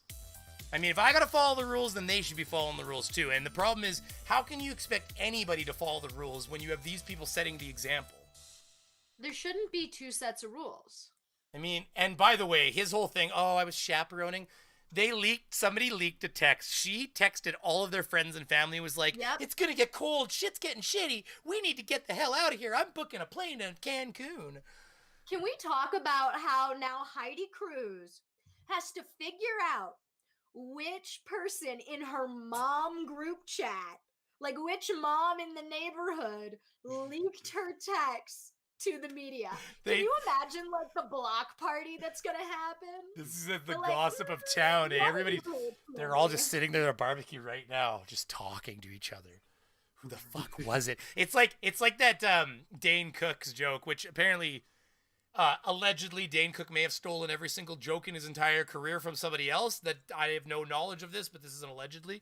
But either way, so whether Dane made the joke or not, the Dane Cook, the one that Dane Cook made famous, I guess, was where, where he kicks in the door and he just says, like, he goes in the place and he's like, that's it, let's get the fuck out of here. All I want to do is kick a door in, apparently. And then he said that family, forever and for always, they always came home and they'd look around and they'd say, what the fuck did he take? What the fuck did he take? and then, like, forever, for the rest of their lives, they'll always just wonder, what did he take? Because he didn't take, he said next time, you know what? Next time I'll break into a place and I'll fucking leave. So I'll be like, they'll come in, they'll go, okay, everything seems to be here, but we have a lava lamp now, it appears. Like, it was pretty funny. Like, he said one day I'll kick the door in and then just replace it with beads. Anyways, it was funny. If anybody hasn't seen Dane Cook's specials, they're pretty funny. If you like some good wholesome comedy, not wholesome. Thanks for the donations. You guys are crazy. Quote, end quote.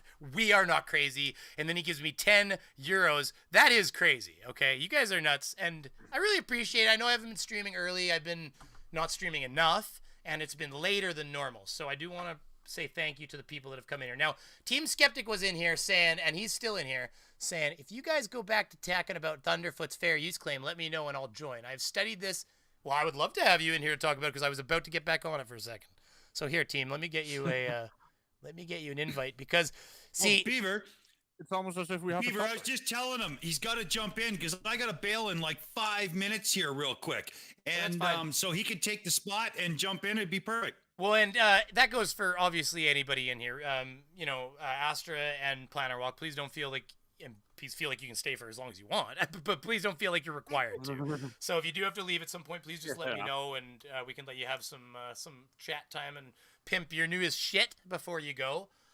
And then, by the way, we had 106, 107 people in here. Thank you very much, everybody. If you haven't hit the like button, hit the like button and smash the fuck out. You know, I'll do the YouTube thing. And then, and if you haven't hit the subscribe button, think about hitting the subscribe button maybe too. So, and then tickle the bell if you're gonna, you know, gotta give it a little. You gotta get underneath it. You just hit the fingers underneath it. You do this with the bell. It's the best way. It appreciates it the most when you're sensual like that. Okay. Sorry, Astor, you're gonna figure out that I go on weird tangents because I'm me and I love it. Okay, really? So that's all there is to it. I'm sure she's already figured that out, dude. I got that far. I would have never thought that would be on a Beaver stream going on random tangents. I had no idea. Beaver, she's awake. Of course, she's figured it out. Okay, the good news is that we're all in good fun here. God, belt's digging in. Hey, team, how you doing, buddy? Hey, team. What up? Honestly, man. How you doing, man? Sleeping like crazy. And Yeah? I don't know why. I stayed up for like 26 hours the other night working on a video and Well, that's your answer. Yeah, well, when I went to sleep, I did a live stream with MC Toon and I was like, I'll be here for 10 minutes. I'm tired. 3 hours later, I'm like, all right, I gotta get off. I'm tired. And then 2 hours later, I was like, okay, I'm going to bed because I'm tired. So it ended up being like a 26-hour night or day. And then I slept for 9 hours. And then I went back to sleep for 4 hours. And last night I slept for like almost fucking 10 hours. And all I want to do is go back and get in bed, lay down again. It's funny because that's called sleep. It's called sleep deprivation. You get to the point where you're just washed out. Like I was doing like 4-hour nights of sleep. And then when I got to the point of collapse, I like slept like 10 hours for like 4 days in a row. And I would wake up. I'd be like, I don't know why I'm so tired. My wife's like, because you were dying. Anyway. Excuse me. So as far as fair use is concerned, though, before you get started, and Team knows his fair use, everybody, just so you know. I know my fair use fairly well. Yeah. Team knows his shit pretty good. I want to say before you get started that while I do think that it's fair use because the amount used is so low and stuff, but that doesn't matter. What I was going to say, though, is that to me, it does enter gray zones because he's using the footage in an example of a point, like a critique of something else, not that video. To me, he would have a better case if he was critiquing something about the filming of the video. Let me explain this. Let me explain. Gene, before you go, sorry, Beav, everybody, I got to run. Yeah. Good chatting with everybody. Yeah, you too, buddy. And Astra, I'll be in touch soon. We got to get you over on the show. Everybody, be cool. Take care. Goodbye. Bye. Awesome. Thanks for coming, buddy. Bye-bye. Everybody go check out the shills and stuff. So you get this on that sweet dick, you know?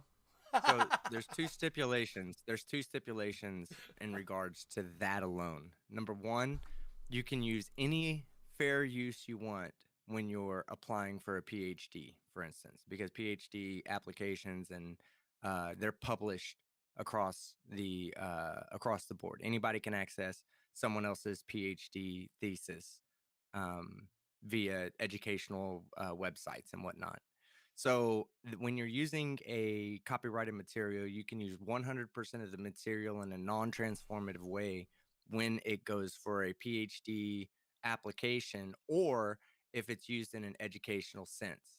Okay, so that's where Thunderfoot's number one gonna win, is that his whole video is explaining from a scientific and mathematical standpoint why SpaceX's claims are faulty.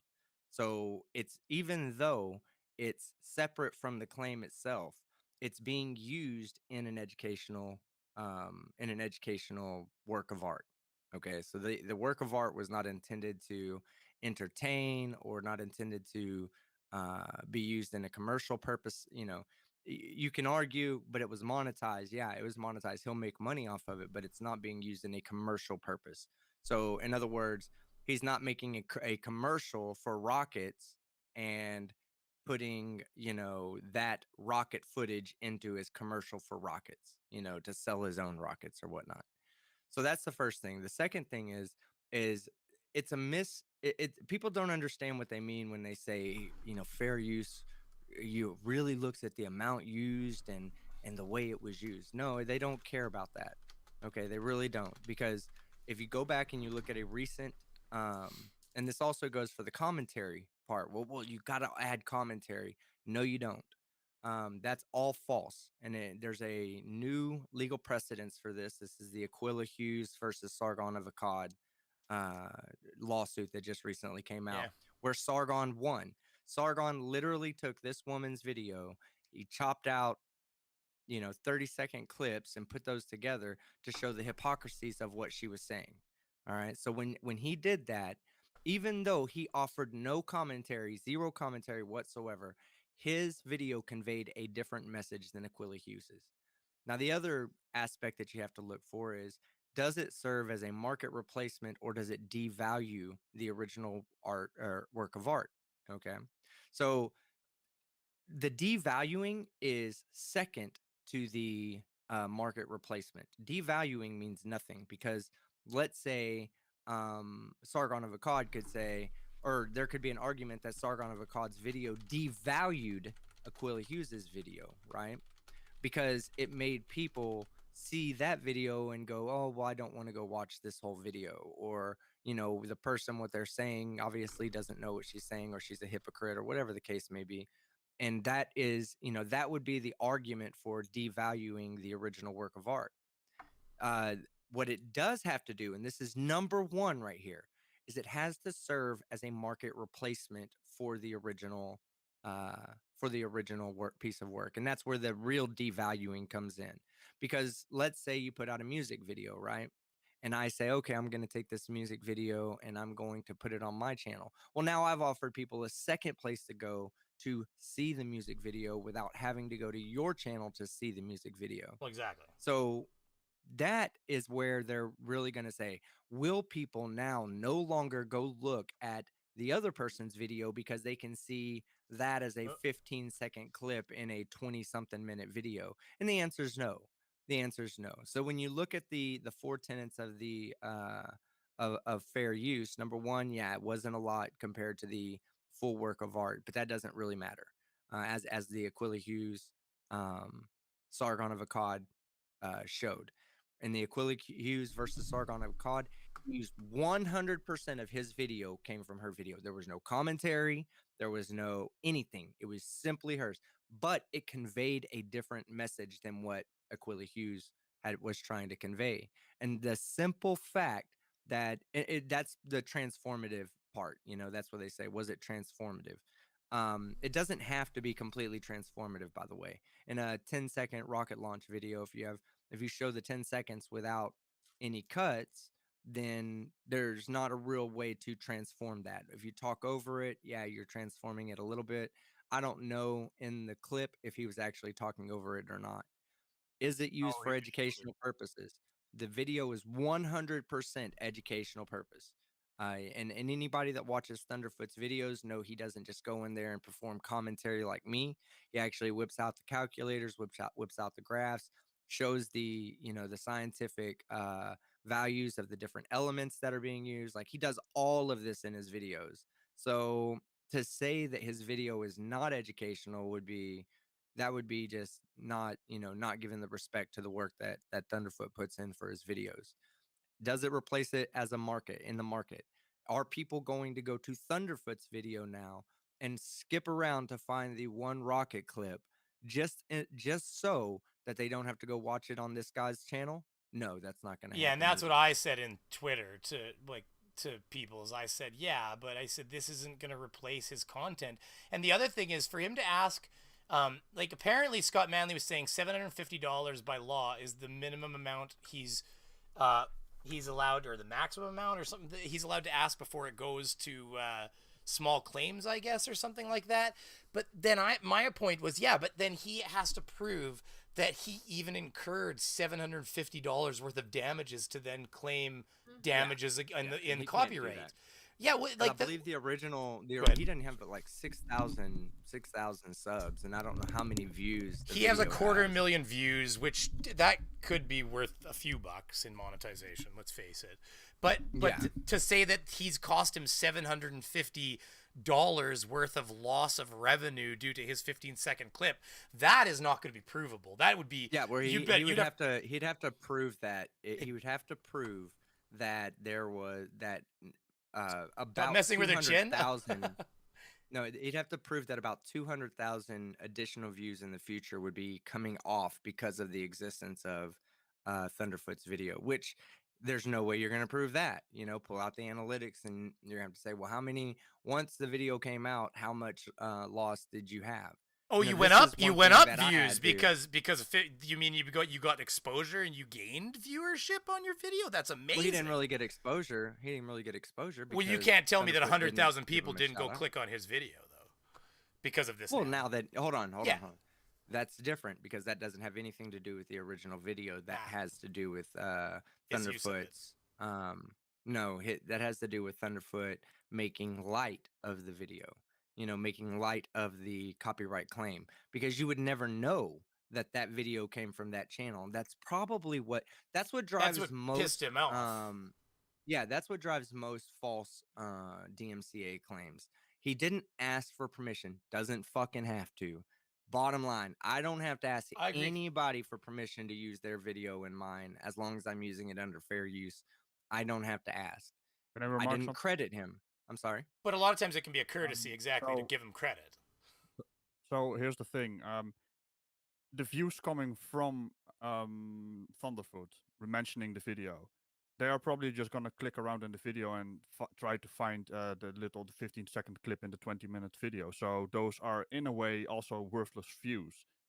Not to mention that part is the highlight of the video. So technically, it's the most important part of the video. Yeah, but... is it? It depends. I think it's actually kind of annoying. They screaming in the background. I'd rather have one without their voices on it, frankly, if I was going to pick. What is the title of the video?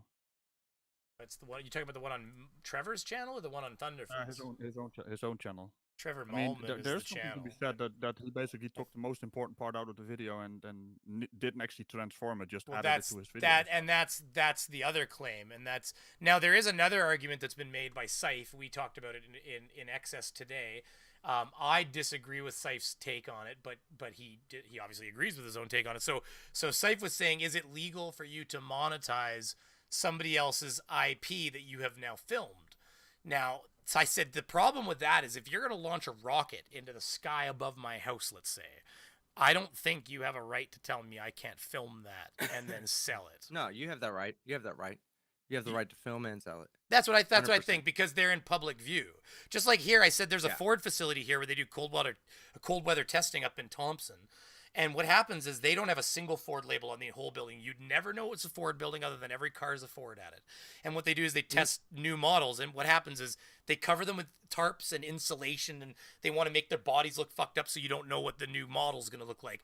Well, there's a bunch of people in BMWs that park outside the building.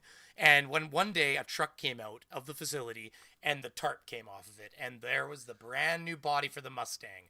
That thing was sold in 20 minutes. It was already online on like caronline.com, or the guy sold it for like 20 grand or some stupid number. It was ridiculous. So there is an aspect to that, because what I can't do is go and, let's say I'm watching a concert, right? Let's say I'm watching a concert on my monitor and I set up a camera next to the monitor to record the monitor of me watching the concert, that is a violation of copyright. Yeah. That's what they do in cinema as well, right? You know, the Yes, that's a what are they called? violation of copyright. Streamers? Yeah, Or, 100%. no, not streamers. What are they called? There's a word for The- that. They basically film the screen and then release it on. Yeah. Yeah, I know what you're saying, and yeah, it's absolutely, that is a violation of copyright. But here's the thing: it's a lot harder for them to find those copyright because with the content ID claim, how that works is they have a worm that's constantly, scanning every single page on the internet, right? And it's constantly like taking up data and there's many of these that go around and they collect data and they report the data back. But on the content ID, when they run into something that matches the content ID, and here's the thing: you don't want it to match content ID, flip the screen. You don't want it to hit content ID, put a music track behind the vocals. It automatically throws. I'm sorry. Doesn't always work. Yeah, it doesn't. Yeah, because that bot is getting smarter.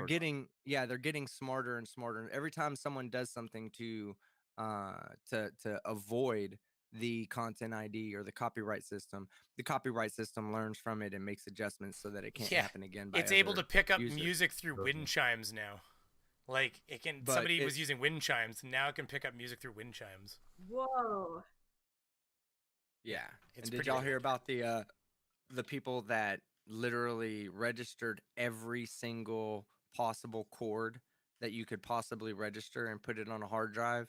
So that way it's now. Yeah, they did. It's truly their intellectual. It's truly their IP. It's truly their property. They said they did that. They've already said they've already said that they did that so that nobody else could ever claim that in the future and that it's free for everybody.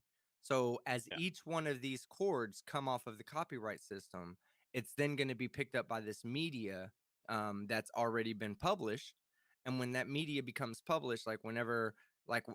It then the property then goes to that company right there that published the media. And when they say, hey, everybody can use it, tough fucking shit, everybody can fucking use it. And this covers every single chord that you could ever come up with. Because the guitar channels, musical combination. They're getting tagged right now, the guitar channels. There's a guitar channel, like this is happening all over all of a sudden lately too, where like there's a guitar channel where he plays like one riff from a song and with each guitar showing the differences between like the Stratocaster and the whatever, and they've gone and claimed all of his fucking content now, all of it, which is ridiculous. Yeah. Like for one chord out of a fucking song. I have not seen the original video that we're talking about. I've seen Thunderf00t's video, but not the original. I was one. going to How long was the original? How long is the original? 7 minutes, I think. I'll bring it up right here. 7 minutes. So it's 7 minutes long, and Thunderf00t took out a 10 to 15 second clip. Yeah, that's gonna be covered under fair use, 100%. This is all wrong. I'm gonna just start again. Trevor Malman. There it is. Google will find it for me. Here. So this is his channel right here. 66.9 thousand subscribers. It's good for him. Cool. Neat shot. And not gonna play that because it's his content. Don't really want to get into that fucking pile. But this is it right here. And pause. So you've got this 7-minute video that involves the launch and, go along like this. And then, of course, it comes down. And, of course, so this, and I'm not going to play it. I'm going to scroll through it fast so we're not, But basically, that's it. He's played, 15 seconds of this part right here where it hits, which some would argue is the meat and potatoes of the video. But I don't know. I'm kind of keen on the launch myself. It doesn't matter. I'm telling you, the number one criteria for fair use is, does it provide a market replacement for the original video? That is number one, above anything and everything else.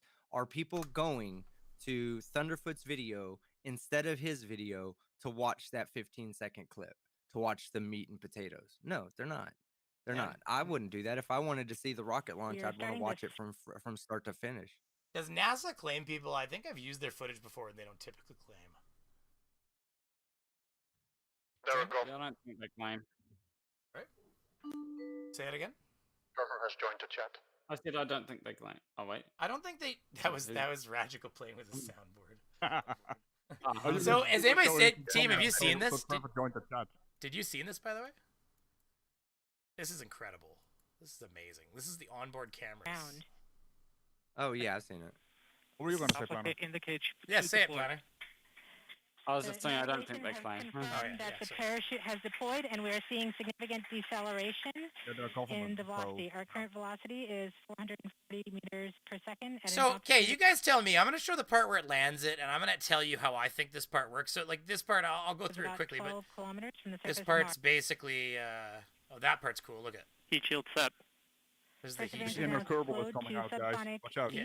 Okay, now watch. Okay, so we'll go fast. We're gonna... Net filter converge. Lively solution. So it's coming in, getting closer, getting closer, getting closer. We have confirmation that the land division system has produced a valid solution and part of terrain alpha navigation. Timing. TBA is nominal. We have I used part of this in one of my later videos. One of my latest videos. Well, I'm just going fast right now because it's just a whole bunch of telemetry, let's face it. It's beautiful. People can watch it on their own, right? About 75 meters per second and an altitude of about a kilometer off the surface of Mars. Here in safety Bravo. Okay, so so here's the thing. When you watch this, I watched this multiple times, and the only thing, they talk about something telescoping, and the only thing I can notice is this camera gets right close to the ground while the other cameras are above it. And so what I think is that they had like a little thing that hung off the boom and actually touched the ground so that the sky crane knew when it was exactly how high off the ground it needed to be. Because watch, this camera's right in the dust on the ground. Current speed is about 30 meters per second, altitude of about 300 meters off the surface of Mars. This is so cool. It's like something out of a fucking cartoon. Velocity accordion, which means see, look at this. Don't say that. I know the flat earthers, they love it. But look at this. Okay, so look at the sweep right here. Okay, so you see how the sweep starts coming right here. Okay. We have started our constant velocity. And when I first saw it, I thought, geez, that's a lot of sweep, like accordion, which means we on the ground the sky crane and big rocks. But then you see this. Maneuver. So, Corey, here's the up view, down Sky view. crane maneuver has started. But look at, see, and the lower we get, this gets even sweepier. And when it gets the most sweepy here, this is when this goes right out. See, watch. About 20 meters off the surface. See, and it almost touches the ground. See, it just gets right on it, and then. We're getting signals from MRO. I'm guessing that's a 70 millimeter lens. Well, what I think is happening is I think they say telescoping right here. They say, listen. 80 meters per second, altitude of about 300 meters off the surface of Mars. Listen. We have started our constant velocity accordion, which means we are constant velocity accordion. That sounds like an accordion, obviously something that stretches out. So I think this camera's right on the ground. It gets even closer. Right when they start lowering, it lowers even lower. Look at, watch.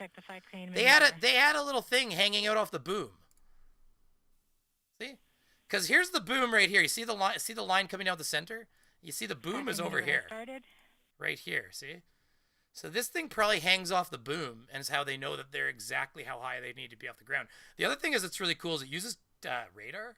Like right when this opens up, listen. Heat shield set. Perseverance is now slowed to subsonic speeds, and the heat shield has been separated.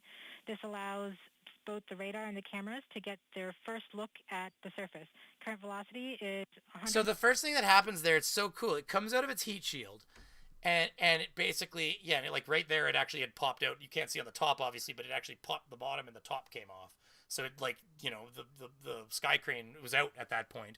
And what they're saying is it's got, it's able to see the ground and everything.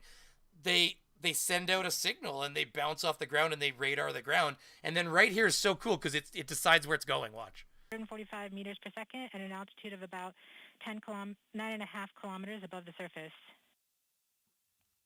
So it starts its maneuvering or whatever, and you'll see it moves.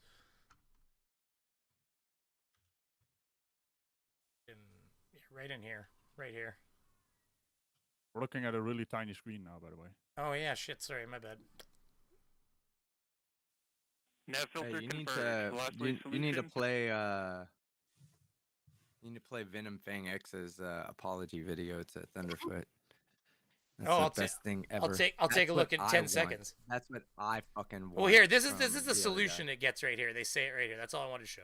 The solution, 3.3 meters per second.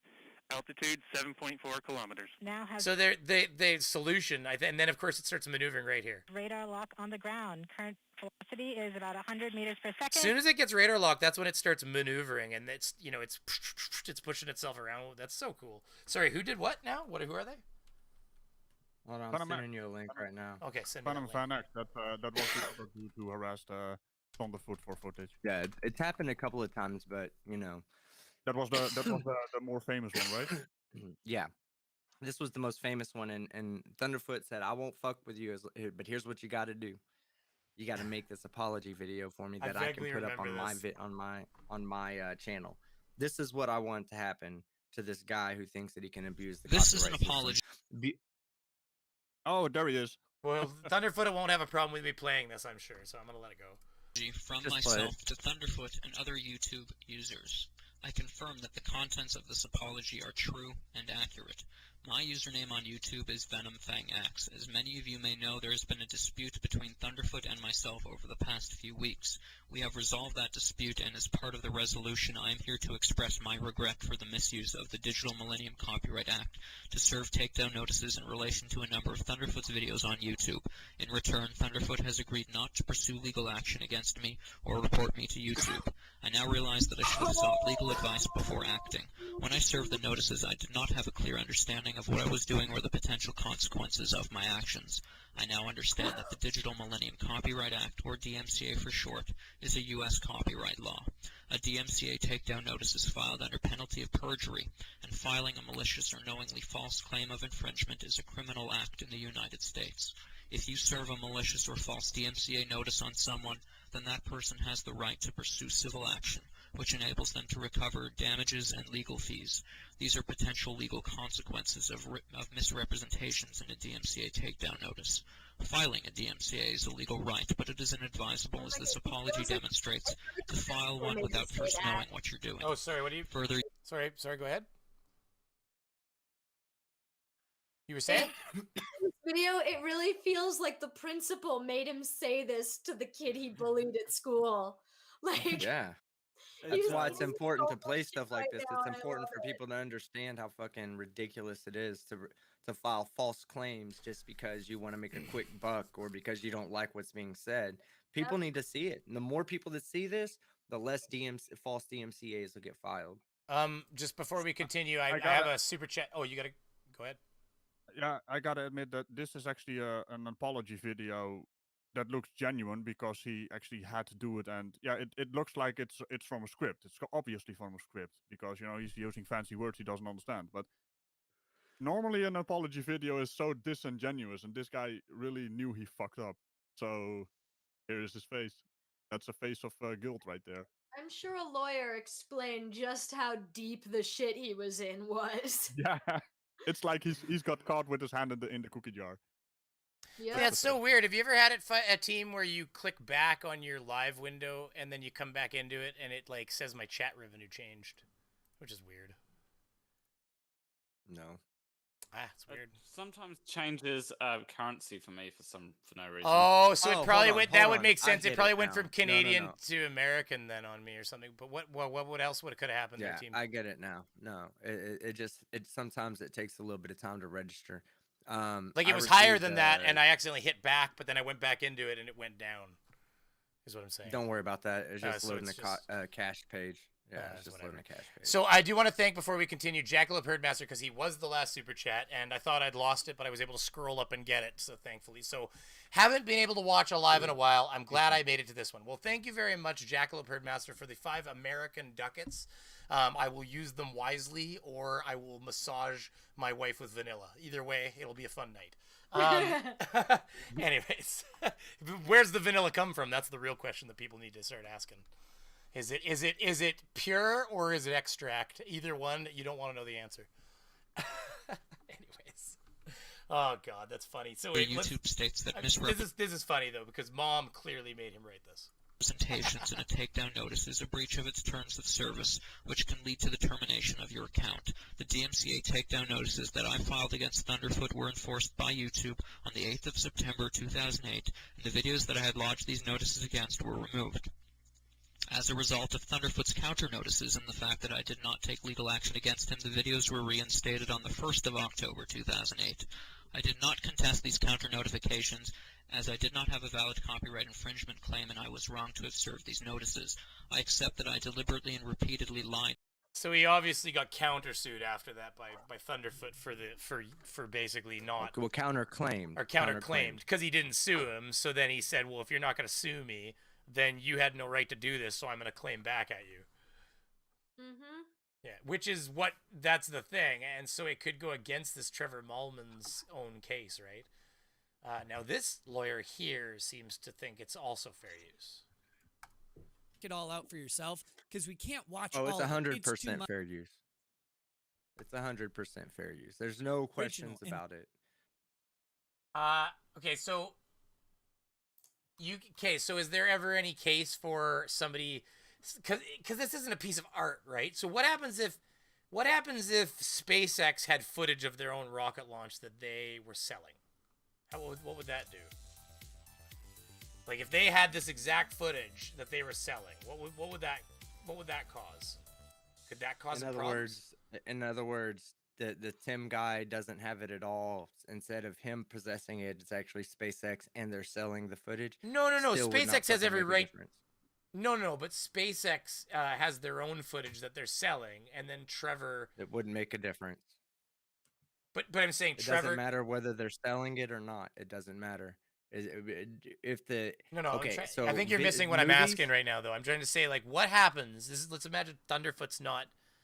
Oh, but you're okay. So you're saying it doesn't matter. Okay, so go ahead. Maybe I'm wrong about what you're saying. Go ahead. ADHD ripping. It doesn't matter whether they're selling it or not. It doesn't matter whether they're selling it or not.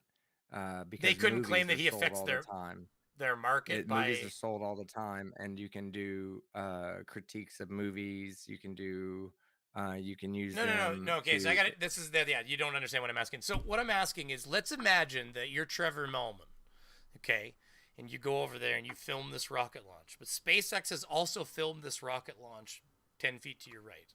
Now they want to sell this footage of their rocket launch, and they've asked you not to do it. Now let's imagine. So now, is there any copyright infringement issues with Trevor Mullman selling footage that SpaceX would prefer to sell, as long as he's on public property? No, not at all. And I didn't think so myself. If it's his own work of art, then it's completely separate to SpaceX's, no matter how similar it is. But what about issues with proprietary technology, filming other people's proprietary technologies?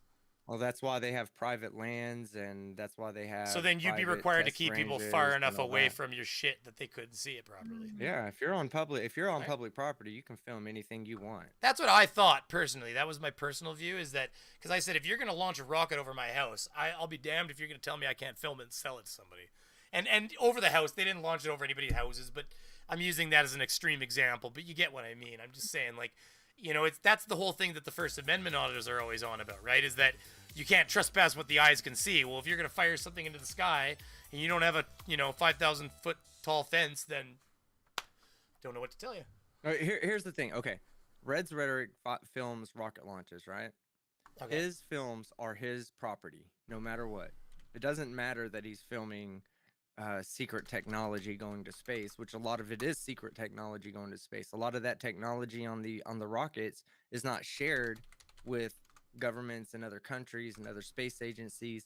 It's unique to NASA, and they'd like to keep their secret, But Reds is out there filming it, and he has every right to upload that to his channel. Okay, he has every right to sell that to people. If he wants to sell the rocket launch, he can sell the rocket launch to okay, people so I got one more thing. Saif has a good point. Now, he does have one solid point, but this is going to probably fall under some slightly different rules for that reason.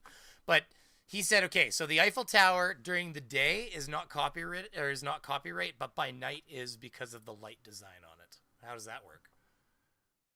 Because well, you would if they've copywritten. Okay, so it's the same thing as the lights on the Eiffel Tower at night are considered a work of art by the company who did it. Right. So you can't, let's say, for instance, you can't go into a museum and take a picture of a work of art, blow it up, and then sell prints of that, and because it offers then a market replacement uh, for the work of art. Now, they may not be selling that work of art. It may just be on display, but it's still somebody else's copywritten work of art. If And they're the selling Eiffel to the museum.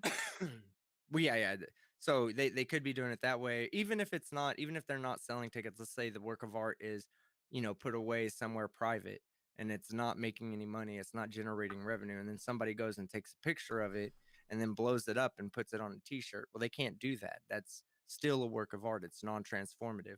If they've got the lights, the setup of the lights on the Eiffel Tower, if they have those lights copywritten, they have that piece of art copywritten, then when you go and you try to use that piece of art, you're then, infringing on their copyright because you're offering a market replacement for being there. And then people may say, well, I don't need to go to France to see this.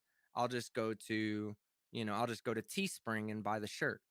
Yeah. So it does, at that point, it does become a market replacement. It'd be like going to the Louvre and taking a picture of it. And you could take a picture of things in these places, but you wouldn't be allowed to put it online and start selling copies of it, kind of thing, because it's now here's the thing. Let's say you were doing a documentary or a commentary on the lights on the Eiffel Tower, then it would be protected under fair use. You could go in there and talk about, oh, the lights are, this is the architecture of the lights. This person created light. If it's educational, if it has commentary, if it is not like taking away from the value of the original work, if it's not a market replacement of the original work, Safe DK to just take a picture of that and put it up, that is a market replacement for the work of art. Safe DK is dead set on this being against the law. What Trevor Malman did. He's saying he did show me the Shutterstock rules, and I still think that is there's difference between what's law. Oh, geez, I didn't see Sarcastic Barman's super chat, so I apologize for missing that. So Thunder or Trevor, I stepped away. Oh, well, Thunderfoot and Trevor Malman. There's two different people involved here. But he was saying, so Syph here was saying, what about, okay, so I'm trying to find it in my list here. He sent them to me, so I'm going to scroll up because he actually screenshotted them for me. So I'll read them. But he's talking about Shutterstock's rules, which when I read it, I still don't agree with Syph, but I will read it, and we will put the argument to the test here. So they have on Shutterstock, for instance, let's say you want to upload submissions to Shutterstock, which is a monetized site for your content, right? It says content submissions intended for commercial licensing must not contain any copyrighted material. See, but I'm on the side of that. I think Team's going to be on here, but we'll continue. Any copyrighted material, including artwork, other photos, sculptures, architectures, exhibits, or audio, which are copyrighted. Additionally, content submissions may not contain trademarks, service marks, or other indication of origin, including logos owned by third parties. If submitted content contains copyrighted material and or trademarks, you must submit releases from the copyright and or trademark owners. Alternatively, where such content meets our editorial standards, you may submit the content for editorial use only. But see, I've used Shutterstock. I've used Shutterstock copywritten stuff, and nobody ever says anything to me. Like for using it, you mean even? But this is talking about you upload. This is talking you being a person who's uploading as a content creator to the service of Shutterstock. Yeah, you can't upload another person's copywritten material. But this is back to Syph keeps trying to want it to be their copyrighted material, that there's a rocket and he's filming it. But I kept trying to tell him that rocket is in public view. It's not going to be. Apparently, Red's Rhetoric got in trouble a little bit for filming the RCS thrusters. But what I said to Syph is I said getting in trouble and them saying to you, we wish you didn't film the RCS thrusters are two completely different things. They can request all they want, but you're not obliged to necessarily fulfill that request. Right. That's exactly the truth right there. Let's say, again, I pointed out that if you're using copywritten material in your thesis paper, right, there's an one of the rules of fair use expressly says that you are allowed to use any copywritten material in a PhD thesis paper. Okay. It's in that Wikipedia page that you pulled up. So when they do that, right, they're not really doing that for profit. They're not really doing that as a work of art to put out for other people to enjoy. You know, so you can use expressly copywritten material that says you cannot use this. Well, just because someone tells you you can't do something doesn't mean that you can't do it. It just means that that's what they're telling you. Whether they're telling you that to keep you to deter you from using their copywritten material without paying them or not, that's one thing, and they're more than welcome to do that. But there are laws already set in the, and these are like I'm pretty sure this is would be considered now a constitutional law, because I'm pretty sure that they put copyright and fair use into the Constitution. I'm not 100% sure on that. So you'd have to definitely look that up. But the DMCA, it goes over what the DMCA was there to do was to stop people from uploading music to the internets, because that's what happened with Napster, right? So Napster was uploading the music from I can't remember the band name, Lars Ulrich's band, or I think his name is. They were uploading the, was it not, what was it? It wasn't Metallica, was it? Who was it that did the original Napster the original Napster claim? It was the drummer was Lars Ulrich, I believe. Anyway, oh, the Napster, yeah. Well, Napster's an old story for all of us, right? Right. Well, yeah, but this is when all the DMCA stuff started to come about, because they realized, okay, so with this internet is coming a new potential for taking away money from people who deserve it, from copyright holders, right? Which is fair. So what they would yeah, it's fair, completely fair. Yeah, people need to be paid for their content properly. Absolutely. I agree 100%. You should be paid for the work you put in. So what they did is they designed this thing to say, okay, well, you can't do this to copywritten works. Well, then that also includes movies. That also includes paintings. That also includes a lot of things. So people ask themselves, like you can trademark and copyright phrases these days, you know? Yeah, Safe, I don't think the team was video. I don't think Team was saying he ahead. buys the stuff. No, I'm just jumping in with it. Safe, I don't think Team is saying he buys the stuff off Shutterstock. I think he's saying he uses the stuff off. I see people all the time on YouTube, and it's got the Dreamstime fucking thing on it. And I have always been like, how are we allowed to do that, though? Like, in what way is that? Because it's covered under fair use, especially if you're doing a flat earth video where you're providing some kind of scientific explanation as to why they're wrong. At that point, you can use copywritten material because you're also using it in an educational manner, even if it's to be an ironic to the video. If let's say so loose with airplane, comedy and shit, it's so loose. Yeah, let's say the airplane clip where everybody slaps their hand on their face. How many people use that clip? Oh God, that's fucking a copyright. That's a copyright. It becomes part of popular culture, which ends up making it almost de facto fair use in a lot of cases, because that movie's well known, and well, they can be necessarily though, because it's a copywritten material. No, because then you could say that there's a thing in the DMCA that says exactly that, basically, that like when you read about fair use and stuff, some things will, whether the owner likes it or not, become part of popular culture, and therefore be kind of like more like, not that everything becomes legal, but more uses of it become more right. But then how come the Eiffel Tower's lights are copywritten? I don't know. I mean, if there's something that's socially known, it says when you look it up, right, in the information on the U.S. pages about, if you look up law, I did a lot of reading on copyright, and it says everywhere that if you are a public figure, for instance, or if you like to think you're a public figure, like even people who are not like public figures, like elected officials, but even people that are news hosts that are well known in their entire country, you can, for instance, take their face and you could put it on a T-shirt, and you could say, you could use it as a thing, as a thing to criticize them, and you could sell that even though it has their image on it, because they are a de facto public figure because of the things they've said, the title they hold, and it says that right in law pages. All right, if you make a shirt that says Nike and has a swoosh on it, well, that's their logo, though. That's a copyrighted logo. But that's still public figure. They're a company. They're a corporation. And they operate as a public figure, or as a public figure in the United States. But exemptions doesn't mean everything's exempt. It means certain examples are exempt. You can't just because they have an exemption for something in there. That's when you're. Doesn't mean everything's trying allowed. To say, because even then they have people that sue for their likeness. I mean, and you can sue for it, but whether or not you win is No, up to the you'll court. win on those. If you have somebody who puts a picture of Eminem on a T-shirt and makes millions and millions and millions of dollars, Eminem can come in there and take that money So because should they I used his likeness to make. So the should money. I take down the "I'm salty as fuck" T-shirt series? I mean, I no, because I mean, I don't. Funny I shit, wouldn't. that's why. I'm not a legal guy. I wouldn't. I'm just trying to tell you in this situation. Do you know the one I'm in this talking about? You Thunderfoot do, right? situation. Yeah, in the Thunderfoot situation, it is 100% covered by fair use. Okay, fair enough. 100%.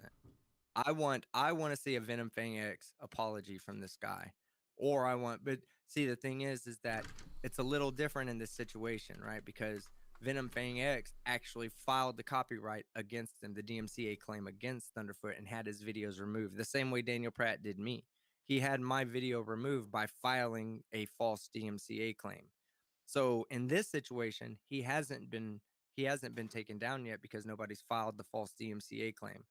What he's done is he's trying to extort money from Thunderfoot. Now, whether it's legal extortion or illegal extortion, by definition, it's really still extortion, so it's illegal. But I don't know if there's a criminal intent behind it. I think the guy's just ignorant and sees a quick way to make $1, and he's trying to take advantage of this. Well, He you can't read do the email. that, We and didn't he get will be- there, actually. That's fucking awesome. Now, thank you for reminding me of that, because we never did actually get to that email. That email, holy shit. That is the most extortion-y. Where the fuck is my Thunderfoot? That is the most extortion-y. You saw it, right, team? Like, oh my Please god. do a dramatic reading. Please do a dramatic reading. I would have to be prepared mentally. I don't know, where is it? He's here. He showed it. I've seen you in some. You saw it, right, team? Activities. Oh yeah, no. Is it right here? Is it right here? I've been following this situation. Yeah, he's trying to extort $750 from Thunderfoot, and it's not gonna work. It's only gonna come back to haunt him in the end because he looks like a fucking Karen. Well, and there's people on Twitter saying, "Oh, I think that the people villainizing him and making him look like a blackmailer, blah blah blah." But okay. I discovered a video of yours here at this, which without permission uses and infringes my copyright footage of Starship's SN9 test flight, which is cut off, in Boca Chica, no, maybe it isn't, in Boca Chica, Texas, and it gives a link. The video includes links to your Patreon page and ways to support you with PayPal donations and such, and including my footage is published in a wholly commercial manner. The kind of use your video exhibits is exactly the use. Well, of course, right? But the juice is down here. Here, I can put it up here and make it a little bigger for people. Exactly the use that I charge a fee for to be able to use for this sorts of compositions, projects, videos. I'm dealing with a number of other videos being infringed from rocket launch landing activities like this one on a much more litigious basis, and would really like to avoid going this route as it gets quite expensive for the infringer, and you will likely end up paying a significant amount more in damages versus just dealing with me directly and privately, here and now. I've attached a commercial use video license invoice below that is the lowest standard rate I charge for single bullshit, by the way, commercial use of my imagery for videography. Normally, I would take into account your subscriber numbers, typical video views, and other factors pertaining to the use of YouTube channel in this pertaining to your use or YouTube channel in the case, and it would end up being much more than my standard rate. In the spirit of resolving this matter quickly and easily, and as cost effectively as possible for you, I'm willing to stick to this minimum rate if we can deal with this up front and keep it simple. Here you'll find a link to my payable invoice. Stop there. I want to ask you something. I want to ask anybody out there anything right there. If that doesn't sound to you like he's just trying to get something, right? Yeah. If he knows he's in the right, why would he tell him, well, this is the minimum and I'm just going to try to get the minimum? I like you. No, get what you're owed, right? Get what you're owed, and you're going to get what you owed, and that's $0.00. And then go ahead. And then of course go ahead, Astra, if you want to add something, please. Yeah, this just as someone who has literally studied like the English language and speech and how it can be used to manipulate people, like in my theater degree. Oh wow. But the best part's at the end. It's really at the end. And I think team knows where this is going. It's terrible. inherently manipulative. Dude, wait, Larry, sorry, well, ma'am, it doesn't matter what you want to be called. Whatever you want to be called, Astra. Listen, it gets way worse at the last part. Like, this is the setup for the worst part of the extortion. Like, Okay, keep going. It's like he adds the juice right to the tip at the end. Yeah, it says, here you'll find a link to a payable invoice on PayPal in the amount of 750 USD, which is absolutely absurd. I invite you to handle this matter immediately here. And don't get me wrong, he's allowed to request whatever he wants, but I still think it's absurd. I invite you to handle this matter immediately here or mail a check to the address indicated on the PDF invoice attached below. Please let me know how you intend to pay for this use, PayPal versus mail check, in no longer than 4 days from now, by Friday, February 26, 2021 at 7 p.m. Eastern Standard Time. If a direct payment is not received via PayPal or contact via email is not made by this date and time, further action will be taken, and as mentioned before, the price for using this footage commercially without permission will go up. So, like, it's like the whole, like, act now or we bill you more. You know, like... It's like the Karens. It's like the Karens that say if you don't... Go ahead, I'm sorry. Basic trigonometry in the chat said he sounds like a Nigerian prince, and that is so accurate. In the lawyer video that Saif sent me, apparently he literally calls it extortion. And I saw the part where he said that. He says, man, he says that is the most extortion-y email I've ever seen. Like, it's the same comment. It's just like the Karens that go in there and say, if you don't let me, if you don't serve me without a mask, then I'm going to sue you. You know, they all say that. Well, just sue me then. You know, if you are so convinced that you're going to get more money out of me because I'm not serving you because you're being a piece of shit, then go ahead and fucking do it. But they never do because they have no claim. They have no basis. This is a way of threatening somebody, a baseless threat to try to get something out. If he would, let's say he would have said, I need $10,000, right? Instead of $750. What's the odds that Thunderfoot would just pay the $10,000 instead of avoiding a criminal case or a DMCA case that he would lose? Well, no, just a threat. Yeah, it's a threat, exactly. And he strategically picked $750 because it might be worth Thunderfoot's time and $750 to not have to deal with this. But he doesn't understand. He's obviously hadn't seen Thunderfoot's previous work, or he'd know that Thunderfoot doesn't put up with this bullshit any more than I would. I'm a little bit unfortunate. Go ahead. Here's kind of the thing. Here's kind of the thing about this entire email. It's a classic case of using too many words. He's trying to butter him up with all those kind of threats and then manipulation, as Bad Astra just said. And the thing is, he's using. It's just too long of an email. If you're gonna sue someone, you have your lawyer contact the person. You don't contact the person yourself, which is also weird. I mean, well, this wasn't done yet either. It's obvious that he's like a Nigerian prince, exactly, or the president of the United States who sent me millions of dollars on my bank account, right? It almost goes to send my details. It almost goes cookie cutter though, because it's like, Jesus Christ, have you seen Thunderfoot? I know you have to know he knows how the copyright system works. Because like, look at, it's like he cuts this and pastes it in. Look at, these may include actions against your YouTube channel, potentially resulting in a copyright strike. I would like to avoid this route, as YouTube only allows 3 of the strikes before a channel is removed permanently from YouTube. Like, give me a fucking shake. I'm sure he's aware. Like, so that right there kind of screamed to me like either Trevor, because he cites how many subscribers he has, but then he has this spot in there that would basically say, I don't think that you even have a clue how YouTube works, which is the funniest statement in this email. Mm-hmm. It's not, yeah, that's actually a good point. It's not addressed at the Thunderfoot, you know, because he puts his foot down, literally. Well, and then of course the last parts here are him basically saying again, you know, I won't take more action if you fulfill these 2 things. Pay me. And, you know, I look forward to working this out quickly, easily, and as cost effectively for you as possible. See, it's like every step of that is dripping in. And I'll be honest with you. I even said to him in Twitter, I said, I'll be honest with you. I said, if you wanted to get a better result than this, maybe you don't send that fucking piece of garbage to him. And I said, did you learn to write your business emails on revenge porn websites? That's what I said. Look, That's hey, I sent you a video. Okay. I want you to play it. It's only a 2-minute video. I want y'all to play this. I've already said what the result is of this, but before coming into today's video, I want you to watch this video and tell me whether you would have thought this was fair use or not. Now, this is the video that Sargon uploaded, and does anybody not know who Sargon of Akkad is? Well, I've heard of him He has recently, like and a I actually very deep don't British know. voice. He has a very deep British voice, so it'd be very clear if he added anything to this video. And this was all taken from one of Aquila Obviously's videos. Just for reference, is that garden gnome looking fella? That's Keemstar that you're thinking of, Reginald. I'm not sure if it is, if that, but yeah, he's. It looks like garden gnome. I used to watch him, just because he does offer some good. He does offer some good commentary at times on certain things, and on some things, I just think he's a complete fucking moron.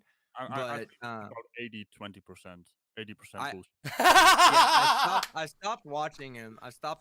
But this was a good example of why a lot of people get fair use wrong. Go ahead and play it, Brainy. Yeah, I will, but I have to read the super chats, and that's also why I'm laughing. So to go all the way back, yeah, Sarcastic Barman, I really appreciate the £2. I don't know why I missed it, but yeah, he was wondering why we're talking about Thunder or Trevor. It was both. Holly Smalls, getting tired of seeing my 666. Well, the flat earthers love it though, Holy. But Holy Smalls giving me a 1332 super chat. You crazy person. Bella charge for 5 New Zealand, whatever those things are. They're worth about as much as a Canadian dollar, so they're equals. You're our equal, buddy. As a Commonwealth, we'll stick together with our shitty coins. This is just like. Go ahead. I was gonna say my favorite currency is the dollary doos. The dollary doos. Is that like a shopping dollar? We got Canadian Tire bucks here. We can use them towards Canadian Tire purchases. Dollary doos are the Australian dollar. Yeah, the Aussie money. It's the Is it actually called a dollary do? Is that just a joke? It's a joke. Okay, I don't know shit about Australia other than they got platypuses. You got to keep in mind who we're talking to here. This is a Kiwi. So Bella charge with 5 New Zealand whatevers. This is just like the MXR Plays and Junkin Media lawsuit. It didn't go well for Junkin Media, where Junkin comes in after and sends them a bill. I don't remember that one. Or Jukin Media? MXR Plays is a guy who does commentary videos and Duncan Media. Yeah, Dukin Media. Or Jukin with a J. I'm writing that down. I want to look that up after Jukin Media. Okay, I'm gonna check that out. I think they sent DMCAs to them, and they basically ended up with counters. Is what they ended up with. The when you get stuff on your channel and you can't stream anymore. Yeah. Basically, he streams. So I have to find that link from Team here, and then just to get the last one. Hail Satan, and this is why I was laughing, guys. Hail Brainy, good to see you. I have this EpiPen. My friend gave it to me when he was dying. It seemed really important to him that I have it. Any ideas? That's why you guys had me suddenly bust out laughing there. I read that fucking super chat. Oh, good job. Good job. That was good. So, okay, the video that Team has sent me, I can click on it right here. Okay, a cod daler. This is one of those examples where these people never feel too bad about other people playing it afterwards because it shows their justice. Okay, let's do this. So she was talking about Hillary or something I read, and it was like something about Hillary, and he cut up all of her footage and made it say something completely different, essentially. Yeah, it's just 2 minutes long. It's just okay, 2 minutes let's do this. So, we'll all be quiet. He offers no commentary to it whatsoever. Hi YouTube, it's Akila. Of course, this is his footage, so maybe do you think he'll mind? No, go ahead. Okay. Go ahead and play it. Hey, Akkad, when you're watching this, I love you, dude. Hey, you know what? Show the respect that you can by just using it under fair use, which is what we're doing right now. We're commenting on it. We're using it for educational purposes. It is still always good if you if you say, hey, this is the guy, go check him out. That always goes a long way, though. But you're right. You don't have to, technically. Obviously, and we are at the Javits Center in Midtown Manhattan. It's where Hillary Clinton is having her speech party, whatever. There's a block party outside. We're here with press, although it was very difficult to get these. It's its own story, but we will show you what we can of the evening. I'm just That music's super. I'll just let that so it doesn't get in the way. Thank you very much for the donation. Web board. This is for the sweet vanilla beaver, arse juice, and hair. What I'll do is I'll turn that off so it doesn't interrupt us the next time, and if we get a super chat, it won't jump in, so we can hear it properly. Okay. My apologies here. Let's do this, and thank you for the super chat though. It's never a problem. speech party, whatever. There's a block party outside. We're here with press, although it was very difficult to get these. It's its own story, but we will show you what we can of the evening. I'm just personally really excited because to be a woman in the year 2016 after having a black president for 8 years, and now we have Hillary who could potentially be our next president, and here's hoping. It started out as a very exciting evening and full of hope that we would be in a historic moment under a glass ceiling, getting to be in the room where it's happening with Hillary. And honestly, it started like this high and then just crept down until forever. There are plenty of people whose best interest is to keep everybody divided and to keep them hating people who don't look like them and to give them a scapegoat. You have to question people about the things that they say. You have to correct people when they're sharing false information on Facebook. You have to stand up to your family members who are being racist, sexist, homophobic, xenophobic. We can't live in a society where there are two Americas and there's one where there are people who are educated who are afraid to talk to their bigoted relatives, because Black women got information. We voted for Hillary. So the onus is on everybody now to actually step up. I don't want to hear, I'm scared to talk to my family because they're my family. No, I get that, but you can't wait till people are burning or hanging from trees or being killed to say something. And so, 2016 is the doo-dooest year in the history of my entire life. Just wait until I think what's helpful for me is I live in New York. I'm surrounded by like-minded people. People here are disgusted, and we're not going to take it. Okay, so that was 100% her, no Sargon. How is that covered under fair use? Last year, the lady I live with, Brainy? wife, asked if she could try out. Oh, sorry, Jesus, that's the problem. She described. Stop playing content. Brainy, tell me something. My dad texted me. Sorry, I got distracted for 10 seconds there. Hi, YouTube. Okay, let me just pause it here. How is this protected by fair use? Why is this considered fair use?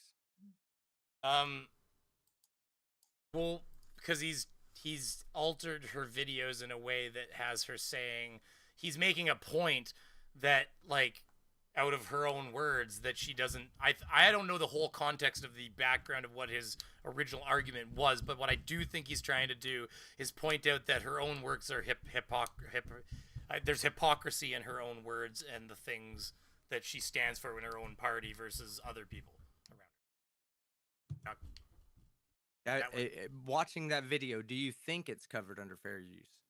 I mean, personally, not knowing the outcome, do you think that would be covered under fair use, given your definition or the colloquial definition of fair use? It's hard. I mean, he's taken chunks of different pieces and put them together in a way that they're not at all originally in.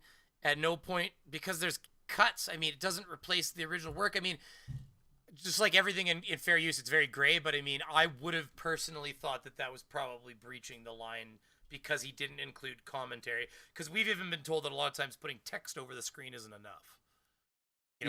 Because that is completely incorrect. That's something to be taken into account, but it is also not correct at all. And the Sargon's case actually brought that to light, where it doesn't have to have commentary. It doesn't have to have a monitoring of whether or not how much of somebody's original production work that you're using. The only thing that has to matter is, number one, that it's transformative, which it is. As you can see, it's transformative. This is not the full original video. That it does not replace the work of art. It does not replace the work of art or devalue the work of art. Now, if he was pro whatever Aquila Hughes believes and he posted this without her permission, then it would have been fair. It would have been a violation of fair That's so use. crazy, eh? But the simple fact of the matter that he's trying to convey a message that goes against what she says means that people who were looking for Aquila's videos are not going to watch Sargon's videos in lieu of Aquila, in replacement of Aquila obviously's video.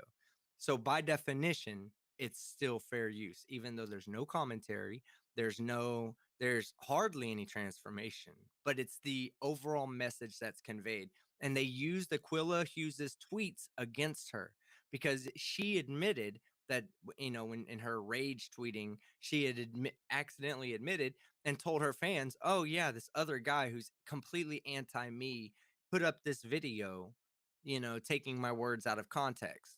Well, whether you took them out of context or not, it's the words you said. And that's all he was trying to bring up was that it's called, I believe the video is called SJW Levels of Awareness, right? So anybody, because she even made the comment on Twitter that SJW was a derogatory term, then the judge was like, okay, so obviously people who are SJWs are not going to come and watch his video. It's not a market substitute. It does not devalue the original work of art. And it's transformative. It tells an entirely different message than the message that she tried to convey in her original video. Even though there's no commentary, this is not for science purposes. You could make an argument that this is satirical, but I don't think that was the goal of Sargon of Akkad was to make a satirical video in this. Yeah, he wanted to criticize her. He's criticizing her by not offering his own criticism, just simply bringing up the points of the video that she felt where she was contradicting herself. It'd be like, I was gonna say, it'd be like if you took a video of somebody saying something and then you juxtaposed it with another one of somebody of that same person saying completely opposite things, and you could line them up and you could show that they don't stay on target, for instance, even like as an example. Now that's a 2-minute video, right? That's a 2-minute video, I believe. Yeah, it's 1:58, 1 minute 58. 1:58. Okay, so if he did that for 1 minute and 58 seconds straightforward, what makes this guy think that he's going to get Thunderfoot for 15 seconds in an educational video?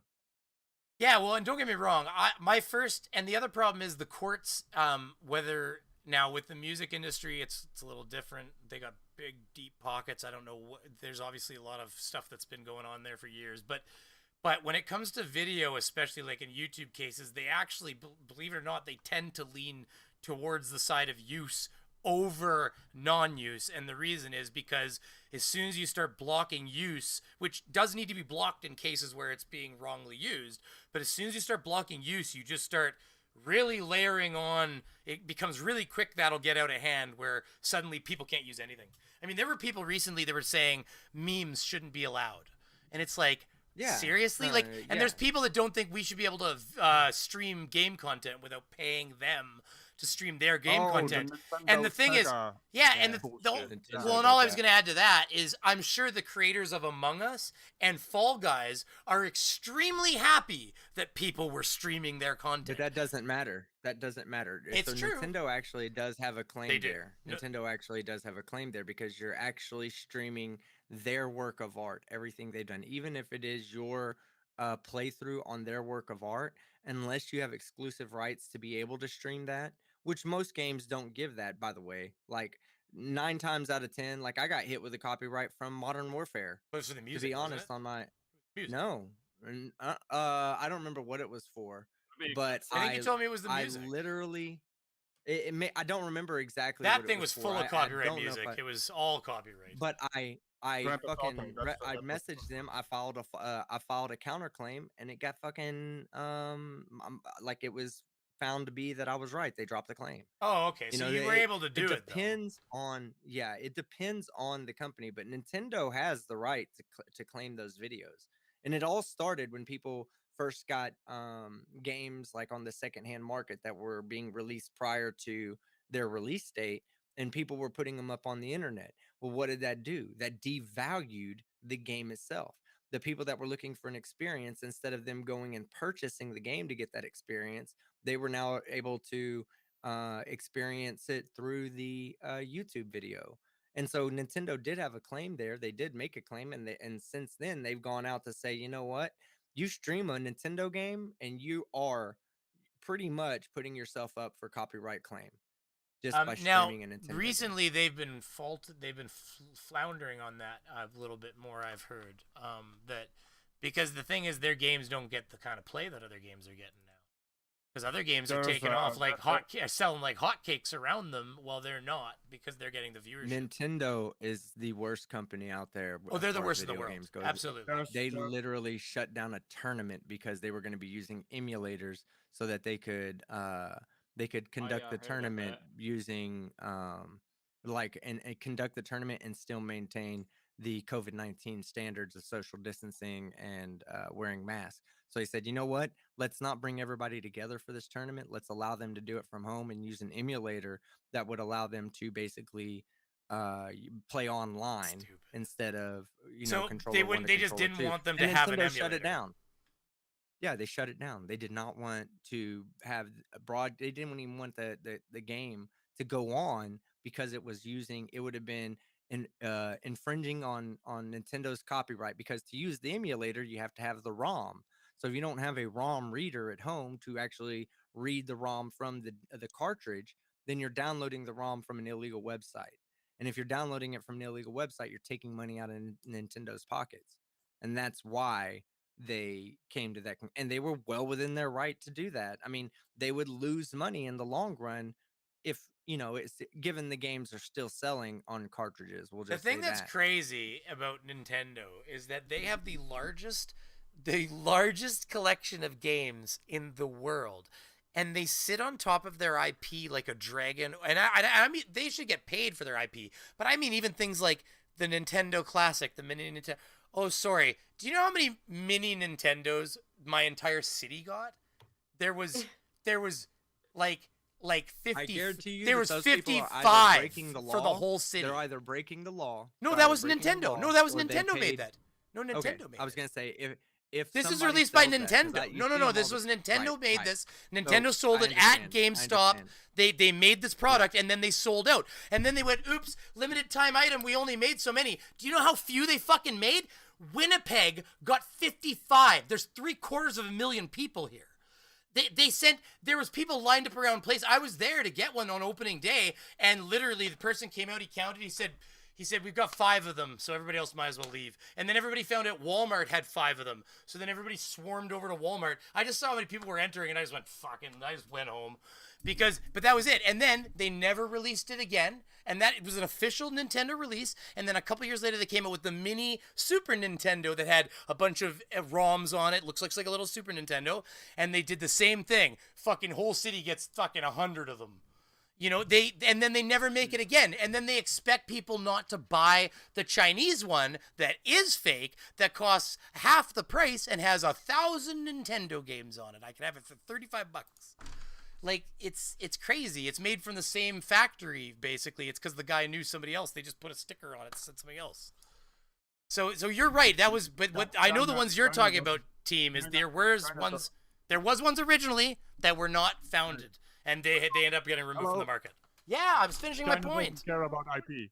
I know they China don't. doesn't care I about know IP they at all. don't, but that's my thing. Is that they are just that's not funny my thing is point. Is also- that China should care. My point is that Nintendo should just I know make it's not- enough of them that we don't have a reason to buy them from China. I would have happily bought them. I had money in my fucking hand. Go look it up. You'll find articles written about it. People were at the store with Beaver. money and they can't buy them. No, my point's still valid. Go ahead. I didn't actually devalue your point. You just keep talking. I'm slamming Keep on the going. brakes again. Keep going. Gotta keep going. I mean, we're taking first of time all- talking about going. Yeah, because that's what I do. I annoy you. That's what I do. Playing So music here's the getting boring. thing: Nintendo is one of the most anti-consumer, anti-gamer platforms out there. They get requests from their own game base. The people who buy their silly little consoles. The Switch is a pretty cool device. I mean, it's literally a mobile Wii with much more power. The Switch 2 is gonna get 4K, but the problem is they keep sitting on their IP, like you said. They basically do the Zelda thing and the Super Mario thing. It's like they don't really care about anything else, and that's ridiculous because they get so many requests for other IPs being released on their platform, like Metroid, for instance. Get us another Metroid. What's going on there? Why are we not getting proper games instead of But these that's what constant that's all I'm rehashes talking of about the exactly. Mario game? That's what I'm talking about, is that they have all of these really good products, and I've never seen a company that both doesn't want you to illegally purchase their shit, but then won't sell it to you. Are you serious? You look up the mini Nintendos. I'm surprised you didn't know about this team. This was only 5 years ago. Like, it was the biggest news ever. No, I'm very, very aware of that. Everybody wanted a mini Nintendo, and you were buying them from the store, from Nintendo. They were Nintendo sanctioned, Nintendo made, and they literally made so few of them it was like a joke. In fact, they were you could like, I think they were like $100 to buy, and they were being sold for $1,200 on eBay. It's not a joke. I mean, from a consumer perspective, you might say that's a goddamn joke, but from the seller's perspective, from Nintendo's perspective, did they not just keep the value up of the shit they were selling? No, because I have a Chinese one that has the same games on it. Cost me $35. Yeah, okay, right. I understand that there's you got yours illegally, and that's fine, but those will never ever hold the value that the Nintendos do, because there's a limited amount of them. They're not stupid. It in what doesn't they're matter doing. as long It as might I can not be play it, something right? you agree with, but it's not stupid. No, not necessarily. Go look at knockoff games. Go look at. Okay, so are Ooh, you baby, telling there me it that is. the knockoff? Are you telling me that knockoff Air Jordans that are made in the 1996 Air Dude, Jordans these are that the are made Nintendo. in 2013? Hold on, listen to what. Hear me out. Are you telling me that the knockoff 2013 Air Jordans of the 1996 originals garner as much value as the 1996 originals? No, absolutely But not. as a consumer that just wants to play the product, I don't give a fuck. That's the difference. That's on you. That's on you. That's what I'm saying. From a consumer's But perspective, that's fine. sure, But it might seem. But then on from a consumer's perspective, sure, it might seem as though that's a bad idea. But from the retailer's perspective, it's a great idea.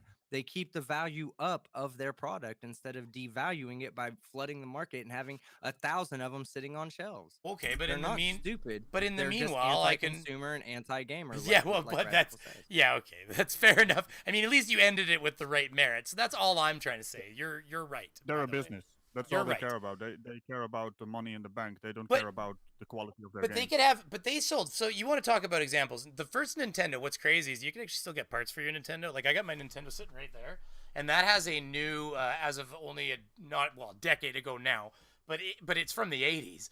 It has a new reader in it that I put in myself, like the thing you put the games go into before you snap them down. You can go to, it might not exist now, but it was gaminggraveyard.com, and they had brand new originals from the original manufacturing run of Nintendo. And what it was is, people won't believe these numbers, but like Nintendo, the original Nintendo sold like 160 million copies worldwide. Like consoles. So they had parts warehouses that were like parts to the ceiling when they finally stopped making Nintendos. And so there's places that have bought these parts, and you can still order brand new parts, new old parts, but you know what I mean, for Nintendos, and you can fix your Nintendo still. But these little things work. Oh, apparently. Oh, it's the best GIF ever. Yay. Sorry, I switched images. This That is the best yay, GIF ever. Daddy. Oh, thank you so much. That's ridiculous. But they are. But look at it, it's Nintendo. It's you're not gonna know that there's fucking Ninja Turtles. You're not gonna know the difference as a kid playing it. Wait, I got a pet peeve with my Nintendo. I also have the original NES deck with Duck Hunt and Super Mario with the gun, right? And on the bloody carton that it came in, the packaging, they are all looking at the screen, and both of them are playing the controller when it's. Oh, I've seen that. I have the box. I know the kids. They gave him a remote and they said, "You're playing." too, Timmy. Does the hold on? But pull up the original Nintendo one from Nintendo, not the knockoff. Well, there's one for Pull up sale the here original. that people sell Is that the original? This right one's there? the Is that the original right there. original What is the original. difference between This is that? the original What is little. it? Wait. This is not the original Okay. original. This is the original new original. No, I know. Like this, I know. yeah, I okay. know. I'm saying this is the when I say Nintendo one. original from Nintendo. There is the Nintendo no one di- has there's- 2 buttons. That one has 4. There's definitely going to be people that would rather get the unique experience of Nintendo of having that's just fine. 2 buttons. I think than you playing can get that. it with 2 buttons though too, because all these cool babies come from different factories too in China. Yeah, but hold up. The aftermarket doesn't benefit Nintendo. There, right no, there. No, See, I know there's that. one. I know that, but it keeps There. their value up. It So keeps this the is- value up of the original. So because of Chinese that's things, true, this but is it the doesn't exact really same benefit Nintendo product itself. by a different manufacturer, quote unquote, Beelane instead of Cool Baby. So it's What's the in same there? Is product, there but, the Raspberry but now Pi it's or got. something, or- But there's your 2 buttons. You want your 2 buttons? There's your 2 buttons. Same remote plugins, same joypads. You know, list of I think it's games. basically an emulator, right? Yeah, that's all that a Yeah, it's just an Nintendo emulator. is. That's all they're doing. They're just running an emulator. But So their let, emulator. basically, it doesn't even do the slowdown in the certain games where you are trying to, there's too many sprites on screen. You're not getting a nostalgic experience with that piece of crap right there. You gotta get an original Nintendo Dude, deck. they're running the original ROMs. They've just taken the ROMs off the Nintendos. I'm not, by the way, I'm not advocating that people violate copyright law. Okay, so I'm just pointing out. And I don't give a shit. If you want to play on a fucking Chinese-made Nintendo, do it because fuck Nintendo. Well, but that's all I I'm saying is that if understand they where want they're to, coming from, yeah, I but get from it. a gamer perspective and from a consumer perspective, which is the only perspective I have, I don't think that they're in the right by withholding their IP the way they do. I don't think they're in the right of shutting down tournaments that were designed to be fundraisers for people, all because they have to use some non-proprietary software that, yeah, you could say that, making the public more aware of these emulators and forcing people to use emulators that are non-Nintendo emulators to do something that the original Nintendo was not meant to do, and then marketing it as a Nintendo event, maybe not a Nintendo sponsored event, but a Nintendo event, that would probably piss me off as Nintendo. And I can understand why they got mad, but from a gamer perspective and consumer perspective, I think it's ridiculous. I think Nintendo needs to stop these shenanigans. But the fact of the matter is they're never going to stop. No, they're never going to No, stop. they don't. They seem to be, and they've your always been this anti-consumer way, thing. and they will always be this way. Your anti-consumer thing nailed it. They seem to be. It's weird. It seems to be anti-consumer. That's all I'm saying is that my personal opinion, and they can do what they want with their own proprietary technology. But my personal thing is this was not their price. This is a reseller's price because these don't exist anymore. The price that they had for these things was only like 98, like $78 or something like that. And this is what you can buy them for now online because it's all the people that have resold them. And then the second part of that is like this right here. So when the Jordans come out, right? When the new Jordans come out, and let's say they make 60,000 pairs and 60,000 people buy the new Jordans, why would they have a problem with someone making a knockoff brand to emulate their brand and selling that and making money off of that? They're not going to make any more money. They've already sold all 60,000 pairs of shoes, right? But what happens when somebody goes and takes a cheap knockoff and they sell that as the Nike brand? What does that do for future Nike sales? Like if, let's say, you get home and you see threads coming off of your shoes. Trust me, I used to be into designer clothes and designer shoes. The easiest way to tell a knockoff is to look for any loose threads because expensive retailers don't typically have loose threads on their shoes or on their clothes. So when you go and you look at it and you see loose threads coming off, or you see a portion of the Nike swoosh starting to de-thread from the actual fabric of the shoe, then it devalues Nike because then you lose faith in the Nike product if you don't know you have a knockoff. And a lot of people don't know that they're walking around with knockoffs on. So before we start logging off here, because it is past 7 my time and I should start moving towards helping my wife. Team, did you see that Nathan Thompson? Who the fuck is this guy, by the way, that posts on Nathan Thompson's channel every once in a while? I have no idea. Like I've made a video on him. I don't understand. It's Nathan Thompson's channel, but mass piece of shit. Yeah, but I don't understand. Like, this is Nathan's channel, but then every once in a while you just got this random upload by this guy. Oh, fun fact, by the way. Yeah. Nathan's subscribed to me, or at least Nathan Thompson's channel has subscribed to me. Really? I You sure it's not Nathan Thompson? Nathan Thompson. Let me. I'm just going to. I'm not allowed outside when I don't have my ADHD meds. Holy small said. So I said, Keith said, your guests want to talk, and I said, no, they don't. And he said, not like they have a choice. And I said, my ADHD meds ran out. I gotta go pick them up tomorrow.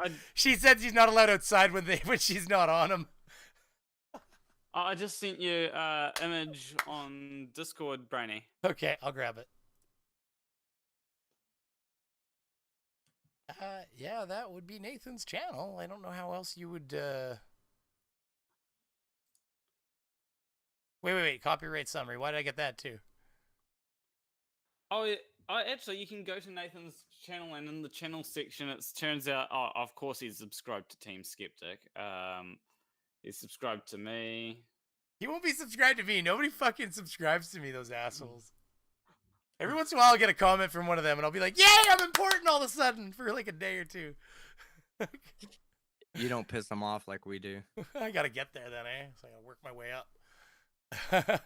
It's so awesome. Obviously, he's subscribed to Modern Day Debate, you know. I mean, that's... Even though he lost his wrench there. Yeah, that's Cuba Drew video. I think I've seen that one on mine. Oh, and he's also subscribed to Irish Demon. Now I'm offended. Okay, I like Irish Demon, but I'm offended now. I'm just kidding. It turns out I'll have to make fun of make fun of Thompson a bit more. I guess get on his list there. Hey, I've burned him down to the ground in a few videos. He's not subscribed to me. I know. We don't get love like you. We're skeptic babies. Maybe it's like at maybe some point I need thing. to subscribe to Radical. Yeah, I'll do it when he puts out a good video. But okay, so there is this guy. Okay, so there is that guy. That's what you get for fucking face palming me on camera and Bruce Lee and me. Hey, you like it? Don't pretend you don't. Where the Okay, I'm gonna go history because I know I have Be the Changes channel. I had him loaded up here. Let me do some post-traumatic stress triggering here, team. Yeah, there you go. What was that? Every time I hear that sound, man, I just freak out. Yeah. You gotta stop stealing my chicken. So, anyways, did you see, team, this guy's going around spreading his hands all over everything in multiple stores again? Like, how is this on here? That's a re-upload, though. No, it is not. Nope. No, it isn't. Nope. We already did that. No, it is not. This is new, brand new. Okay. He even calls it. You know? Well, the difference is really obvious when you see. Watch. He has glasses on in this one, and he doesn't in the other. Really easy to find. He's incognito. He's totally incognito this time. And this one's also adult or like. SciTK? So Daniel Pratt lost his channel according to SciTK. That's what. Oh, that's right. Again. He did say that, and I forgot to mention it. Again. How many he uploaded in 4K even, for crying out loud. Oh my god. What a waste of 4K data. Like, but yeah, this is okay. So he went around and spread. That was before, and then he's done it again. But like, it's Action Cam 4K though. I want to see this. I haven't seen it. Cam 4K does suck. You're right. What in the world? Those glasses are CGI according to Ellen. What are they doing? Pickleball?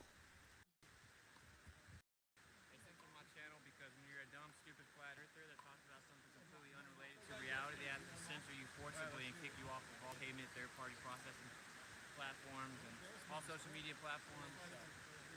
Team, did you see that they got that fucking RV stuck? I saw something about that. Yeah, anyways, okay. Well, I just wanted to poke in with them, and I guess Dan Pratt's gone missing, so there's no Dan Pratt to look at or whatever. Hey, I wanna give a shout out to a channel out there that I just came across. Let me find it. Sure. Yeah, and I want everybody here, what I want you guys to do is when this is done, I want y'all to go give this live stream a watch. It's an hour long. Hold on. Yeah, I'll bring it up. Send me the link. I'll bring it up, show them where to go. And you can put somebody can put it in the chat, or we can put chats too. Hold on, let me get there. Planner walk. Tell us what it's like living upside down, buddy. You're the only one. Sometimes everything goes to your head. You know, whether it be fame or whatnot, very quickly goes to your head. Living upside down, so you can't blame me for for thinking I'm better than everyone, right? Do you know the guys from Viva La Dirt League? I'm just kidding. Yeah, do you know them? Do you know the Viva La Dirt League guys? Oh, be like a question I get in Canada. You know Tom from Toronto? Be like a few of them. I thought Kiwis all knew each other. It's sad. It makes me sad. All Dutch people You should know go. each You other. should go to whatever that tech store is. They're always at and see if they're there. They can't be real Kiwis then if I don't know them, because we do all know each other. All right. Hey, I just shared a video with you, Brainy. In this video, if you want to just go to this guy is fucking really funny. First off, I haven't seen any of his other stuff. He's a doctor. His name is Dr. Duke Vong. I think I've seen him before. Why do I recognize that face? He must have been on TV or something at some point or something. But move it up to like let me give you a good spot in the video because I get it past where he's introducing everybody that's at his thing. Hold on. Go to about 12 minutes. Go to about 12 minutes and play just like maybe a minute or two of this video just to kind of give people an opportunity to see what kind of content creator he is. Really happening. So what you're going to see is No, I've seen this guy. I've 100% seen this guy. He's the one that explained. I think he made a video that said, "I'm a doctor, and here's why we can't save you from COVID."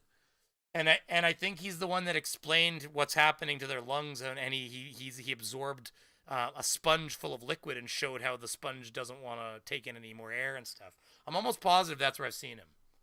He's doing the 666 sign, by the way. I'm just saying. Because look at he's COVID 2021. What's the new timeline? So yeah. Anyways, okay. Go ahead and Number three. just play just a couple Number of minutes. three. I promise you, we will see cases go back up again. You fear mongerer? No, I'm not. It doesn't take a genius to understand this. Now that the ice is starting to melt, we had 75-degree weather today down here in Houston. Yeah. And California is like 75, 80 degrees. They're going to start testing again. And they're going to be like, oh my God, there's more cases. You're already seeing it starting to plateau. Okay.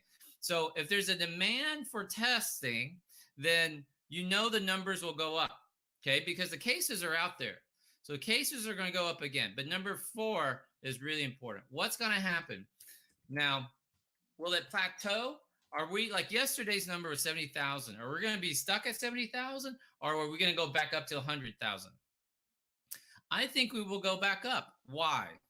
Because of what I told y'all back in January. And I know we try not to use this, but I'm going to use it anyway.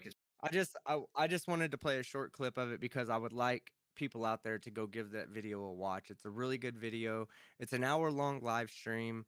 Well, here, let me give him 30 more seconds even. Was an idiot and da-da-da. And then it turned out they had the special variant called B117, the UK variant, that is 40 to 60% more contagious. They think it might even be as high as 80% more contagious. Some studies are coming out at. Like it's almost double the contagiousness. And we have a few cases here, but they've all been travel related. But that doesn't mean shit. That means it's out. We just haven't found them yet. Now, might be more virulent. At first, they said we don't think it's more virulent. Now it might be more virulent. But regardless, it's 40 to 60% more contagious, which suddenly, so UK has been shut down since October. Just now, their numbers are starting to come down. October, November, December, January, February. We got shut down in the same time back in October, November, and we only just opened up in the last month. But he's saying it took 5 months for their variant to come down. That's shocking. Wow. That 5 months of lockdown. For to come down. Well, here's the thing, like Canada, I mean, you guys haven't been living the same world in America that we live here. In some places, yeah, but like our schools shut down in November and my kid didn't go in October, actually end of October. My kid didn't even go back to school until January. And we haven't even been able to buy anything other than essential items, and everything is curbside. Like we've only been able to go in stores for 3 weeks now. To buy something. Like that's where finally I was able to get some props for, a fake axe for my video to chop my Gorilla Glue hair. and stuff like that. Doesn't matter Because if stupid doesn't mean we all are. Like, I have not gone to a store. Oh, All no, of my yeah. takeout But- curbside. yeah, it's just I'm just saying, like, as an example, like a lot of places Yeah. have been much more locked down than a lot of places in America. So I mean, if it took England, that's shocking because that variant is here. It just hasn't reared its head yet. Like Yeah. we've been catching people coming off of planes with the damn thing. So we know, Yep. and we know it's in our province here. So that means it's everywhere. They just haven't. It just we haven't, like he said, we haven't found it yet. That's all. We're gonna find it. And there's now a new LA variant too. I So heard. here's the thing. What is that one? Here's the thing. Or is it like better at So- something specifically? No. Some of them are it's worse, just right? mutated. It's a mutated thing. See, if a virus mutates too far away from its original, like what the vaccine was created to fight against, Might not then the work. vaccine then becomes ineffective. Yeah. So here's the thing. The virus to mutate and to mutate into a way that is beneficial takes pretty much, it can happen with a single viral cell, right? But the more likely way it's going to happen is if you have, thousands and thousands and thousands of people being infected with it. So it has billions and trillions and trillions Of I mean, opportunities. yeah, of opportunities. Because if it says, okay, well, there's 1 in a trillion chance that it's going to mutate in a way that is beneficial. Well, the easy way to combat that is to not give it a trillion opportunities. Exactly. You know, so you do that by not becoming an additional vector. So wait, for are the you virus trying to and say, spreading team, it that to other people? that these people that say it's good for us just to get sick might be wrong? That they could be Oh, they're helping? absolutely Of wrong. course, because Not they only could are be they helping absolutely create a wrong about sustainable that, version of it. But They're not wrong. They are like straight up promoting eugenics. Like, the people who say Yeah. we should all just get sick and the strong will survive, that's just eugenics. And meanwhile, they'll give Bill goddamn Gates shit for even ever mentioning something along the lines of eugenics. And somebody earlier said that they wouldn't be able to put the microchips in vaccines. They absolutely would. They're small enough to fit through a hypodermic needle. But the point that why would they do that? Yes, the needle used for the vaccines, though, no, that needle is actually smaller than the largest hypodermic needle. That's the Well, one that yeah, they but, put in my even- wife's back even when she the- gave birth. even That thing the- was scary. Oh yeah, you're talking about for That fucking thing. oh, I That's can't it. think of the How are you term. gonna, like? How I was are you like, gonna power those? Yeah, when my kid was born, I had to see that too. I heard it. He coming couldn't. through. He kept on hitting her But fucking vertebrae. I even was ready to even vomit. The smallest needles, Oh. right? Even the smallest needles that we have, those microchips, we have microchips that are designed that are smaller than that and would fit through it. But there's no purpose for them. Like these microchips can't power do 'em. anything. Yeah, well, you can power them to some extent, but They're they RF have to be very style. They would. specifically You'd have to have a designed. scanner for over what- them. But- not for what they are trying to make them do, track you. I mean, first of all, Right. your phone. Second of all, why aren't they That's using my the other point. vaccine? Yeah, Because that's my it's point. obvious Is they're using the new vaccine? why wouldn't they do this with the flu vaccine? Yeah. Because have the cars flu spray it vaccine is around taken in by the air. almost everybody or by a significant portion of the population. But Spraying you nanites. nailed it. You nailed it, Radical, when you said that. Give to children. Like, Well, Radical, you nailed it when you said it. That the main thing is like, oh, they want to track you. They want to know your every movement. Well, God damn it, they do that every time you jump on your fucking phone to comment on one of my videos Yeah, to like, tell oh me my that this is what they're They doing. can You're triangulate you you're even if allowing you them to turn. track you. Even if you Yeah, turn see, location see. service off, they can triangulate the shit out of you. Yeah, that's exactly. The moment you turn it on, they can triangulate. So there's like these shows where they do this. They basically have to find celebrities and they try to get away from the police. And every time they turn on their phone, even if it's just turned on, they can just triangulate it, even if it's a burner phone. But what I was gonna say is, these people post on it on Facebook, and I'm pretty sure they Oh, yeah. pressed the Yeah, button, Facebook wants to know your location. Yes. Yeah. So that's something that I was gonna say is like the amount of information that they could get from a microchip inside of the body is relatively small, right? It's just basically temperature. Depending upon the microchip, you might be able to get a blood pressure, They obviously aren't going to have cameras and be able to send usable video data or usable audio data. It's going to be short burst data. Let's be honest. And it has to get through the skin. That Exactly. tiny little chip is not gonna get through any kind of fluid, and we are made of water for the most part. You know, ugly. But let's say let's say that they're actually onto something here, that they're getting data from these microchips. Do you know how much data you can get from someone's cell phone? Like pictures, you can get location data, you can get shopping patterns, you can get anything, what you're interested in, what you talk about in your daily. If you don't think your phone's listening to you, you Dude, are sick out of your when I went fucking to mind. when I was in Florida, You oh, go told me ahead. that. Wait, Beaver. Team, I think it was your team that you basically told me that they basically had like a blank computer, and they were having conversations about certain products with a microphone turned on, and the computer was completely, a brand new computer, didn't have any browsing data. The moment they logged on to their socials, they started pushing those products they were talking about. Oh yeah. So there's To be fair though, I do have to ask: did they log onto a blank social, or did they log onto a news social? They've done this before. No. They've done this all before, right? And here was the video I saw. If I was talking to Radical, this was the video I was referencing. Okay, so what they did is they created a virtual machine, and the virtual machine had a fresh install with no web search browse history, no microphone plugged into it, no nothing, right? So he goes onto a live stream, and he starts talking. He's like, he just asked the chat, what do y'all want? Well, first thing he does is he goes to a few websites like Amazon, Best Buy, places where you'll see AdSense advertisements. So he goes to those websites, and they just have this random stuff on it. You know, like you go to Best Buy and it might have just random products on it, right? And then he closes all his browser, and then he says, all right, chat, what do y'all want me to talk about? And someone types in there like dog food. And so then he begins talking, like going to this narrative saying, oh, yeah, I'm going to have to get my dog food and this and this and that. And I wonder what the best dog treats are, the most price efficient dog treats are. He does that for like 5 minutes. And then he goes back to those same websites.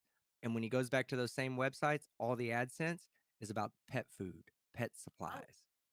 And he's like, there's no way they can accidentally do this. Now, I have a story of my own, right? I have a story of my own, and I actually have pictures to back this story up. We were talking in a live stream one time, and I've told this story a bit, so people out there might already have heard it, but whatnot, but it's very relevant.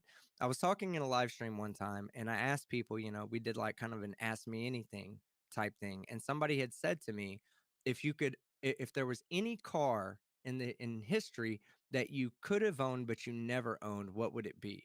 And I said, oh, I've always loved the Toyota Supra Inline 6 and the Nissan GTR. And so those were the two answers I gave. We went on with the rest of the live stream. No big deal. I talked a little bit about the cars and why I like them so much, but we went on with the live stream just as normal. Didn't think twice about it. I go in maybe a day or two later, and there is a terms of service update for YouTube. So I literally go into my premium up at my YouTube search engine and type in new YouTube terms of service. The top 10 videos were all terms of service videos. But right there, right after around the 10th video, there was a random video that made no fucking sense whatsoever. And it was a video on the Nissan GTR. And I thought to myself, I've never, ever had this happen to me. I've never had them show me this video before. I don't watch videos. I don't watch car videos. So I don't watch any of these videos. And the search term was very, very fucking specific. New YouTube TOS. That was all I typed into the search term, and that video showed up there. And it freaked me the fuck out. I was like, they're listening. So I very careful with what I say in front of my microphone. I typically now turn my microphone off when I'm not using it, just so I don't have to worry about Google trying to listen in on me and develop, a shopping patterns for me or what I need. Now, if you ask yourself, is this beneficial to society? Fuck yeah, it is. I don't want to see diaper ads. I don't need them yet. One day I will. No, no, but that's seriously though, if you are in front of a microphone and you're talking about you need pet supplies, you need dog food, you need this, and you open up your Google browser and you go to a website unrelated and they start showing you dog advertisement treats, that's really doing you a benefit. But there is a level of privacy that I would prefer in my life. Yeah. And Well, and that's where you have the good versus evil. Is it good for you? Yes, it is. They're giving you ads based on what you need at the time. Very good, very helpful. But is it a violation of privacy? Well, I kind of feel like it is, and I really wish they wouldn't do that. It's 100% a violation of your privacy, but on the other hand, it's so convenient. Like I was looking, like I want to improve my channel by adding a ring light, but I have no money, so I just talk about cheap ring lights and post comments about cheap ring lights, and I started getting a lot of ads for like ring lights that were on sale. So Yeah. it is kind of like, as long as you know that's as long as you're up for that. Like I also have a very like Gen Z view on privacy. I've grown up my entire life knowing that everything I said was being recorded. So I mean, I got an Alexa as a gift, and I have them in leave every it room on. in my house. I have Googles in every room. They can hear me have sex anywhere. I don't care. And my life is boring. I kind of like the idea of someone from the NSA listening to all my boring conversations and slowly Yeah. going mad, just having to deal with like talking to my college friends about. But here's the thing, it's not somebody who's listening to you. Yeah, It's it's just an literally AI. a computer that's hearing you, deciphering what you're talking about, and breaking that down into usable information that they can sell to That's nowhere to near as fun websites. as driving someone mad, though. Here's what I wonder. Is I actually wonder if anyone's actually gone through, like, because sure, it's all good speculating about this with experiments and stuff, but what if you were to actually go through all the data that your computer sends out and all that, right? Or the data that your computer is sending to these apps, and then actually working out, okay, what programs are recording me or what programs I use have access to my mic, because that shouldn't be too hard to find out. You should just be able to figure that out with what programs are accessing the driver and how You're they're in your browser now. interpreting.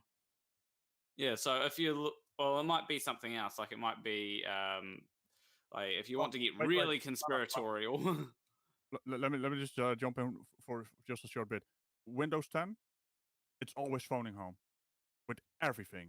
Everything you do is getting phoned home to In Microsoft. fact, do you know why and they give away tell you Windows 10 for free now? That you can get. In fact, a lot of people don't know this. Yeah, you can buy Windows 10, and if you're gonna be operating a computer as a regular computer all the time, you should. But like, I built a server PC and put like Plex on it for the kids' movies and stuff. And you're able to download Windows 10 for free from their website and install it. They basically just don't let you change the background and a few other things. And otherwise, you can actually put an unregistered copy of Windows on. It doesn't take it away or lock it up after so many days anymore. And you can use it. And I said to somebody, would they do that? And they said they realized that your data is more important than not letting you use the product. Yeah, but how do they keep you from changing your background picture? You can't do it. It's not an option. Well, no, you can. I You bet can you actually do it. You can hack into it. It's I not was that about to say, there's I bet probably if a you way went to into do the it. system registry and turned off whatever is on. I don't care. that It's a server you PC can though, right? access So through that. it Here's has the a thing, pretty though. Windows symbol, whatever. It's all blue and pretty, whatever. Here's the thing, though. They actually some engineers basically made a new Windows that doesn't phone home, and basically it was almost broken because nothing works. You move your mouse, you hover over a certain part of your browser that gets sent over to the people who run that website. You install something, you type something in your chat. Everything gets sent home. Everything your PC does gets sent home because it constantly phones home. And they made an install that stopped Windows from doing that, and almost nothing worked. Yeah. It was almost like Windows 3.1. Nothing worked.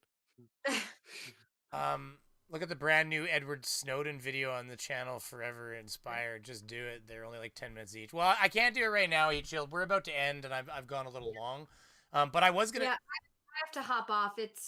It's almost Cece's dinner time. We're about to shut her down right now, I think, and we'll do it in grand fashion so everybody can take off. So all I was going to say is just really quickly, I actually have the exact same thing happened with my phone, and it was years ago, and we were in Dryden, where I'm from, and that's not a big deal.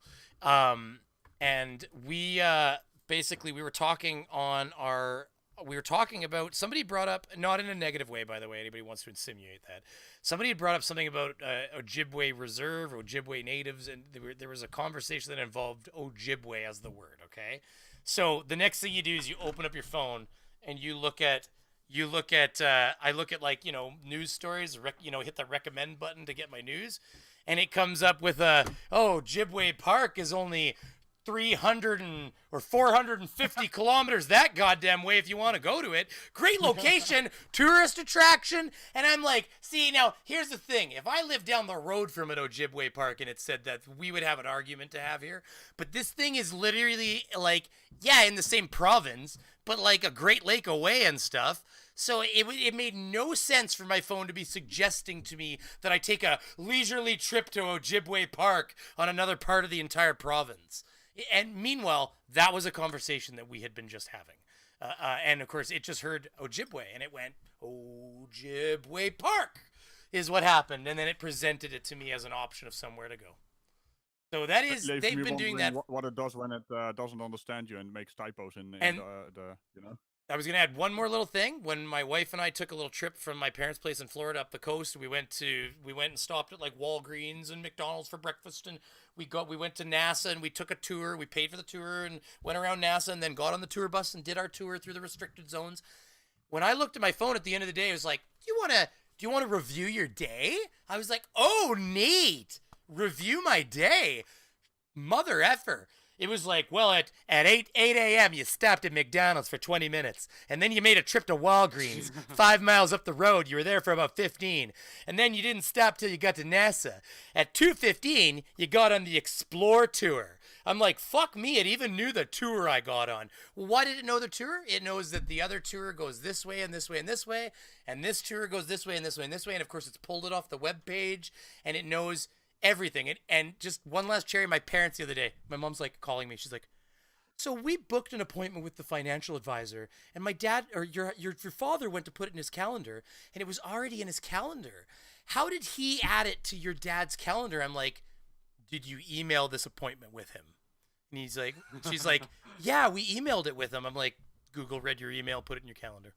They saw that you agreed to a meeting, put it in your calendar so you remember. And I've had my wife's phone send her a message one time because her email had the tickets, and I was in a car on the way to the airport, but it popped up with a pop-up saying, you got a flight in 2 hours, you got an hour-long drive, you gotta get the fuck out of here. And it was telling her to get her ass going to the airport or she's gonna miss her flight. Those are creepy but neat features. And Planner Rock, before we end her, you get the last words, buddy.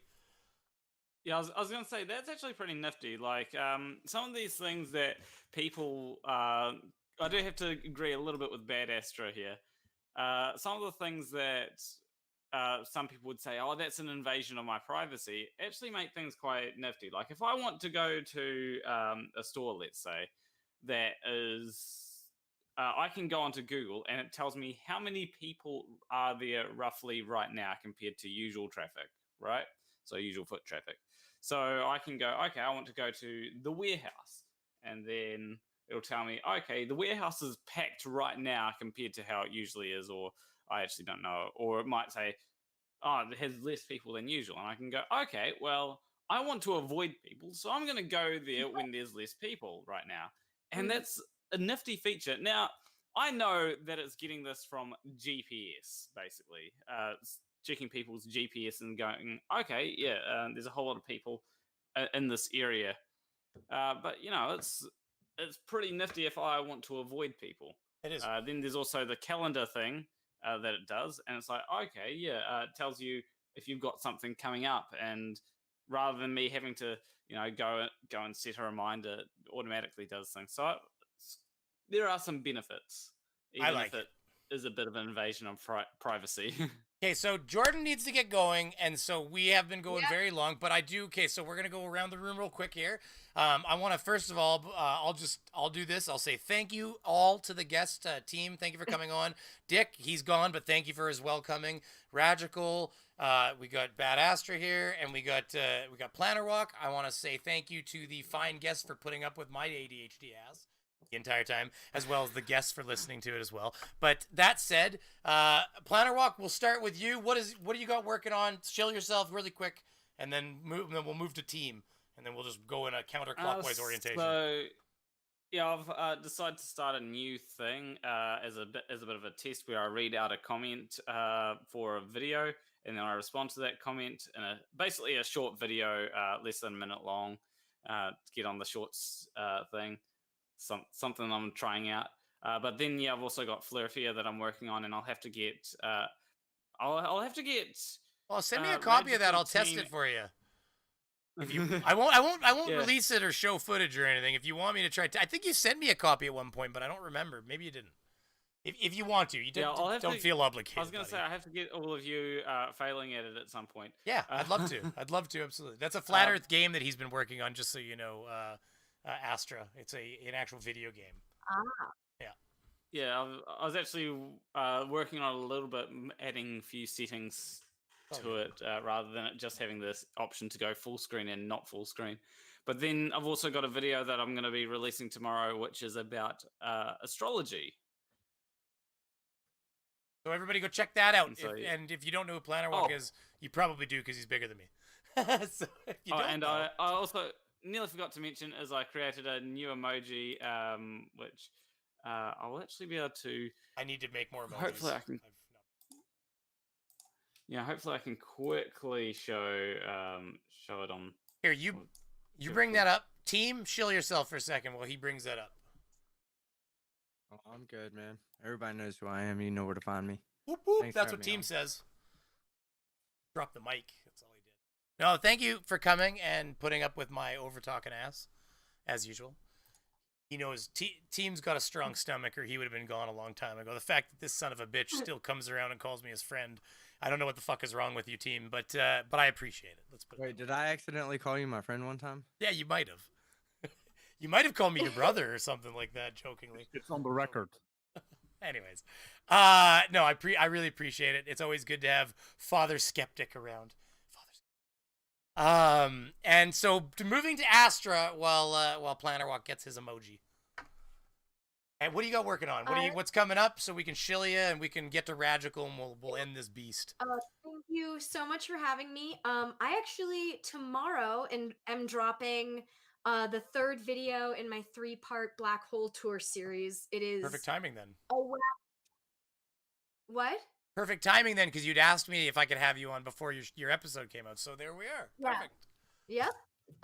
So I have a 3-part series. It's a sci-fi tour thing. It's basically a parody of my old Jobs show that I used to do.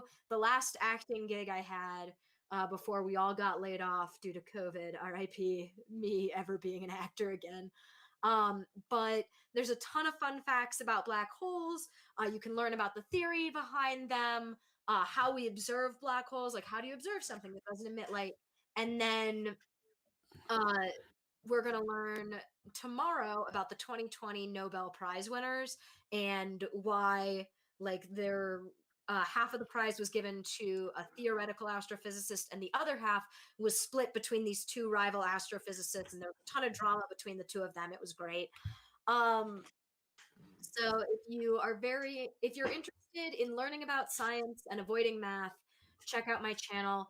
Next month, I am going to be doing some videos all about vaccines, specifically the COVID vaccine. We're going to look into how a vaccine gets approved, why you should wear a mask and get vaccinated.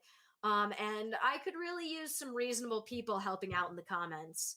Oh, go check out that guy that I told to recommend Brainy to watch, that Dr. Fong, because he has an actual video He's on good. that, and He knows his shit. Somebody asked a question in that last live stream that we were doing, like, does the COVID vaccine, or he says couple of things. Number one, how do we fast track a vaccine? How come a vaccine like that could be fast tracked?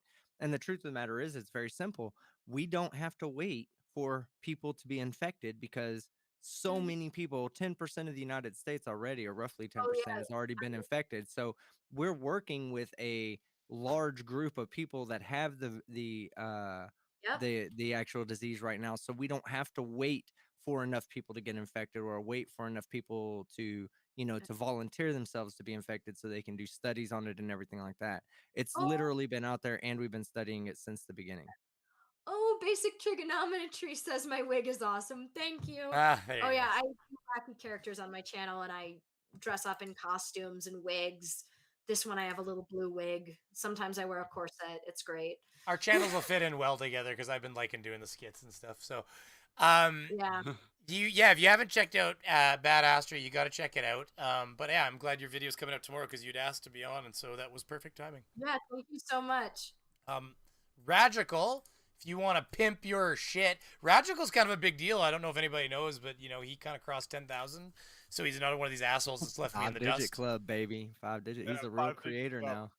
I mean, I got to get to the 5,000 first. You actually talked about having high standards, but why is discount here and discount so sick here? Yeah, it's in the comments. It's in the. I put it in the description. I was like, and the not so sick standards are the low standards of society. That's how that opportunity happens. You're just a Lego man. We don't talk to Lego man, so I don't even know who you are. Anyway, so what do you got coming up, Ragical? As always, more videos. Yeah, I'm gonna do a video tomorrow. I still have to make it though. Son of a bitch! I can't believe you can make videos that quick. Some Have some kids so you can be in my situation. Nick. No, it's all good. I'm working on content. I'm halfway through a video right now. I'm working on a video, so I'll have it out soon. You got to work fast on your videos. I'm working on it. You gotta I was 4 days. 12-hour days Every for 4 like to 5 days. You have to put out a new video. 6 weeks. That's right. That's the minimum amount, Beaver. Minimum. I got Until you get 100,000 subscribers. Once you have 100,000, you can put out one a week and give people a chance to look at your video. But as a small creator, every 4 to 5 days, you have to put something out. I've increased the amount of stuff I've put out, and it's made my sub numbers jump quite a bit. When I thought that YouTube was just hating me, and there was some evidence to show that. I took this approach, a different approach to it that somebody else had suggested. And sure enough, I saw immediate results. Every 4 to 5 days, you have to put out a new video. Just have to. I'm trying. I mean, I've been getting... recently, I've been getting a lot more views than normal, like, on average per video. And I've been a little more consistent lately, I think. So are you wanting to show that? Okay, go ahead, Roger. It's basically consistency. That's all it is. Jordan has keep saying that. YouTube. No, I'm just gonna say. Like, if YouTube figures out when you upload, right? If you have that two-body thing, it actually tells you when your viewers are online, the density of the viewers. That kind of starts creeping towards when you are online and after when you uploaded your video or stream. That's kind of where you have to upload your videos. Thursdays was a better day for me, anyways, for live streams. Go ahead, sorry. I was trying to get... Planer, can you do me a favor? If you gotta take off, you can take off their Astra. By the way, if I don't want to. I just have one question. Hold up. How many? Well, she's how been many trying to go subs for did a you grow?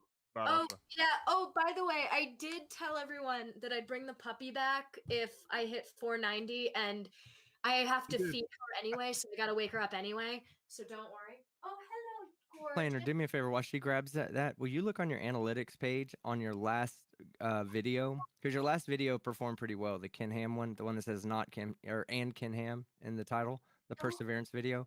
Will you look that up and tell me what your percentage of subscribed to percentage not subscribed is? And tell me what that says.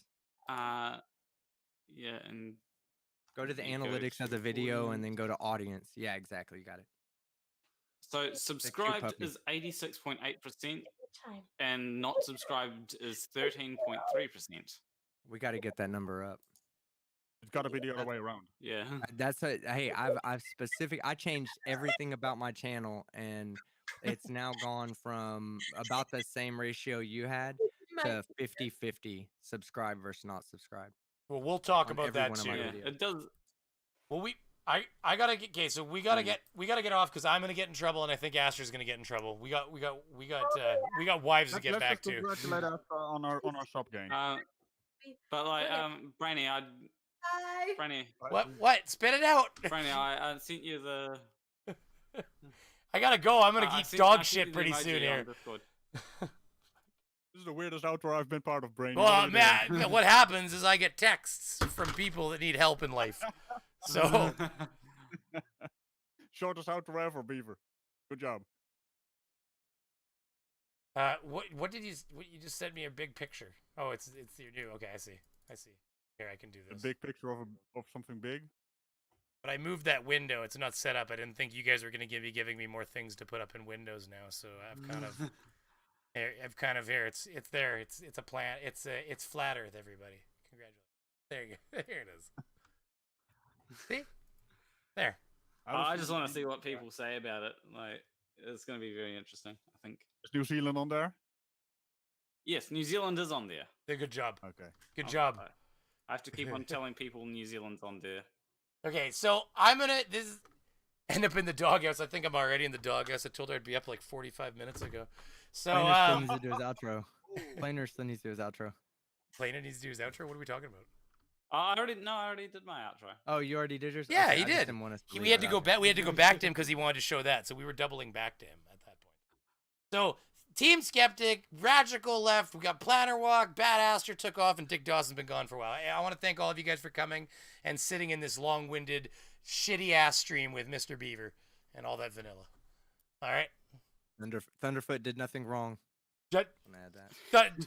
Justice for Thunderfoot.